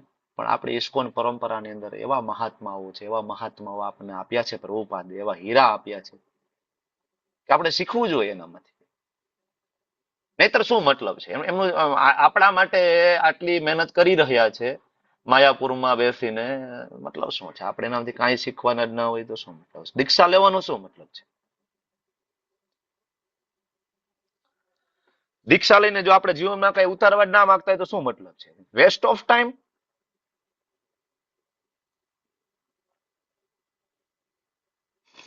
આગળ છેલ્લો, આમ તો આ આખો મુદ્દો આમ જોઈએ તો પૂરો થઈ ગયો, અને આગળની જે ચર્ચા છે 31 થી લઈને 37 શ્લોક, એની અંદર ભગવાન જે અર્જુનનો બીજો પ્રશ્ન છે કે કોઈ આનંદ નથી, ભગવાન એને એડ્રેસ કરી રહ્યા છે એકચ્યુઅલી. ને આપણી પાસે 3 જ મિનિટ છે, એટલે આમ તો ના ચાલુ કરીએ એ બરાબર છે, અને આવતીકાલે જ આપણે સ્ટાર્ટ કરશું. તો આઈ હોપ કે આ બધા શ્લોકો તમને હું સમજાવી શકવા માટે સક્ષમ બન્યો હોઈશ, કારણ કે ફિલોસોફી અઘરી છે, સમજવામાં થોડું ડિફિકલ્ટ પણ છે, એમાં કોઈ શંકાને સ્થાન નથી. વારંવાર વાંચવું પડશે આપણે, એમનેમ નહીં થાય આપણાથી. ખાલી ભક્તિ શાસ્ત્રીના ક્લાસ અહીંયા આવીને સાંભળી લઈએ કે યુટ્યુબમાં સાંભળી લેવાથી દેટ ઇઝ ઇમ્પોસિબલ. એવી રીતના સમજાવવાનું છે નહીં, અને એવી રીતના જીવનમાં કોઈ પરિવર્તન આવવાનું નથી. તમારા પ્રશ્ન કોઈ દી પૂરા નહીં થાય, એ શક્ય નહીં બને. તમે લેવલ 1 કરશો, 2 કરશો, 3 કરશો, 4 કરશો, 5 કરશો, ઇવન ભક્તિ વૈભવ કરશો, તમારા પ્રશ્નો કોઈ દી પૂરા નહીં થાય, અને ભગવાનમાં દ્રઢ નિષ્ઠા નહીં બને. તો વારંવાર વાંચો, બરાબર, અને સેવા કરો. જ્યાં જ્યાં ઓપોર્ચ્યુનિટી મળે ભક્તોની સેવા માટે, આ ઓપોર્ચ્યુનિટી હંમેશા લ્યો, ઓનલાઈન અથવા ઓફલાઈન. આપણી પાસે તો સરસ ઓપોર્ચ્યુનિટી છે કે આપણે ઓનલાઈન સેવા આપી શકીએ છીએ. અત્યારે જો બધા માતાજીઓ, મને ખૂબ આનંદ થાય કે તમે લોકો બધાને બોલાવીને ક્લાસમાં લઈ આવો છો, બોલાવીને સાંજના ક્લાસમાં, સવારના ક્લાસમાં. કદાચ તમને એવું લાગે કે ઇટ્સ લાઈક અ બોરિંગ, એમ આના કરતા તો હું કોઈ ક્લાસ લઉં ને ટીચર બની જાઉં, મારું કેટલું નામ થાય. બરાબર. પણ જરૂરી નથી ને. બધા એક સરખી સેવા કરી શકે. અને બીજું એ કે ભગવાનની સામે બધી સેવા સમાન છે. બરાબર. બીજું તમે વિચાર કરો કે તમારા એક કોલથી એ વ્યક્તિ આવશે ને એ વ્યક્તિ ભક્ત બની ગયો તો આગળ, અને એ વ્યક્તિ પરમહંસ બની ગયો, શુદ્ધ ભક્ત બની ગયો તો એ વ્યક્તિ તમને કોઈ દી નહીં ભૂલે. તમને શું લાગે છે? કોઈ દી નહીં ભૂલે. મને આજે યાદ છે મારો પહેલો ક્લાસ, બરાબર, કોનો મેં એટેન્ડ કર્યો હતો, મને આજે યાદ છે. હું વ્યક્તિને કોઈ દી ભૂલી ના શકું. That is impossible. બરાબર. તો તમારા દ્વારા કોઈ એક શુદ્ધ ભક્ત બને જો એ વ્યક્તિ ભગવત ધામ જાય તો ઓબ્વિયસલી તમારું રિકમેન્ડેશન લેટર ત્યાં લઈને જશે કે ભાઈ આમને આરતી ભોઈ માતાજી મને કોલ કરીને બોલાવતા હતા, પ્રિન્સી માતાજી કોલ કરીને બોલાવતા હતા, ભાઈ રાજેન્દ્ર પ્રભુએ કોલ કર્યું હતું. That is more important actually. More આપણી સાધના તો બરાબર છે, આપણે કરીએ છીએ, બટ વી આર નોટ ભજનાનંદી. ભજનાનંદી એન્ડ ગોષ્ઠ્યાનંદી બે પ્રકારના વૈષ્ણવ હોય છે. વી આર નોટ ભજનાનંદી. એકાંત સ્થળે જતા રહીએ ને આપણી ભક્તિ કરીએ ને ભગવતધામ જતા રહીએ. પ્રભુપાદ કરી શકતા હતા એવું વૃંદાવનમાં બેસીને. 70 વર્ષની ઉંમરે રસ્તામાં 2 હાર્ટ એટેક આવી ગયા તો એ ધારે તો શાંતિથી બેસી શકતા હતા ને. ઘણા બધા સંતો છે વૃંદાવનમાં અત્યારે સ્થાન, બરાબર, એનું સ્થાન સંન્યાસ કહેવાય કે વૃંદાવન છોડીને અમે જઈશું જ નહીં ક્યારે. ઘણા બધા સંતો અત્યારે પણ છે. પ્રભુપાદ કરી શકતા હતા ને. શું કામ અમેરિકા ગયા? અમેરિકા ઇઝ લાઈક એ હેલ, નર્ક. શું કામ ગયા? આપણા માટે ગયા ને આપણા માટે એટલી એને પીડા ત્યાં ભોગવી, એના ઉપર એટેક થયા છે. પ્રભુપાદ ઉપર જે શરૂઆતમાં હું એમ કહું કે તમે લોકો એકવાર પ્રભુપાદ જીવની વાંચો, શિલ પ્રભુપાદ લીલામૃત. તમને પ્રભુપાદ પ્રત્યે પ્રેમ ના થાય તો દેટ ઇઝ ઇમ્પોસિબલ, શક્ય નથી. You will be cry. તમે રડશો. તમે એકવાર પ્રભુપાદનું જીવન ચરિત્ર વાંચો. કારણ કે આપણને ખબર જ નથી કે દાદાએ શું કર્યું છે આપણા માટે. ખબર જ નથી. બરાબર ને? તો એની મહેનત એડે ના જ આવી જોઈએ ને. આપણે ગમે તે હોય, આપણે ગમે તે પોઝિશનમાં હોય, આપણો પ્રચાર કોઈ દી અટકવો ન જોઈએ. Never and ever. વાંછાકલ્પતરુ વ્યસ્ચ કૃપા સિંધુ ભ્યો ચ પતિતાનાં પાવનેભ્યો વૈષ્ણવેભ્યો નમઃ.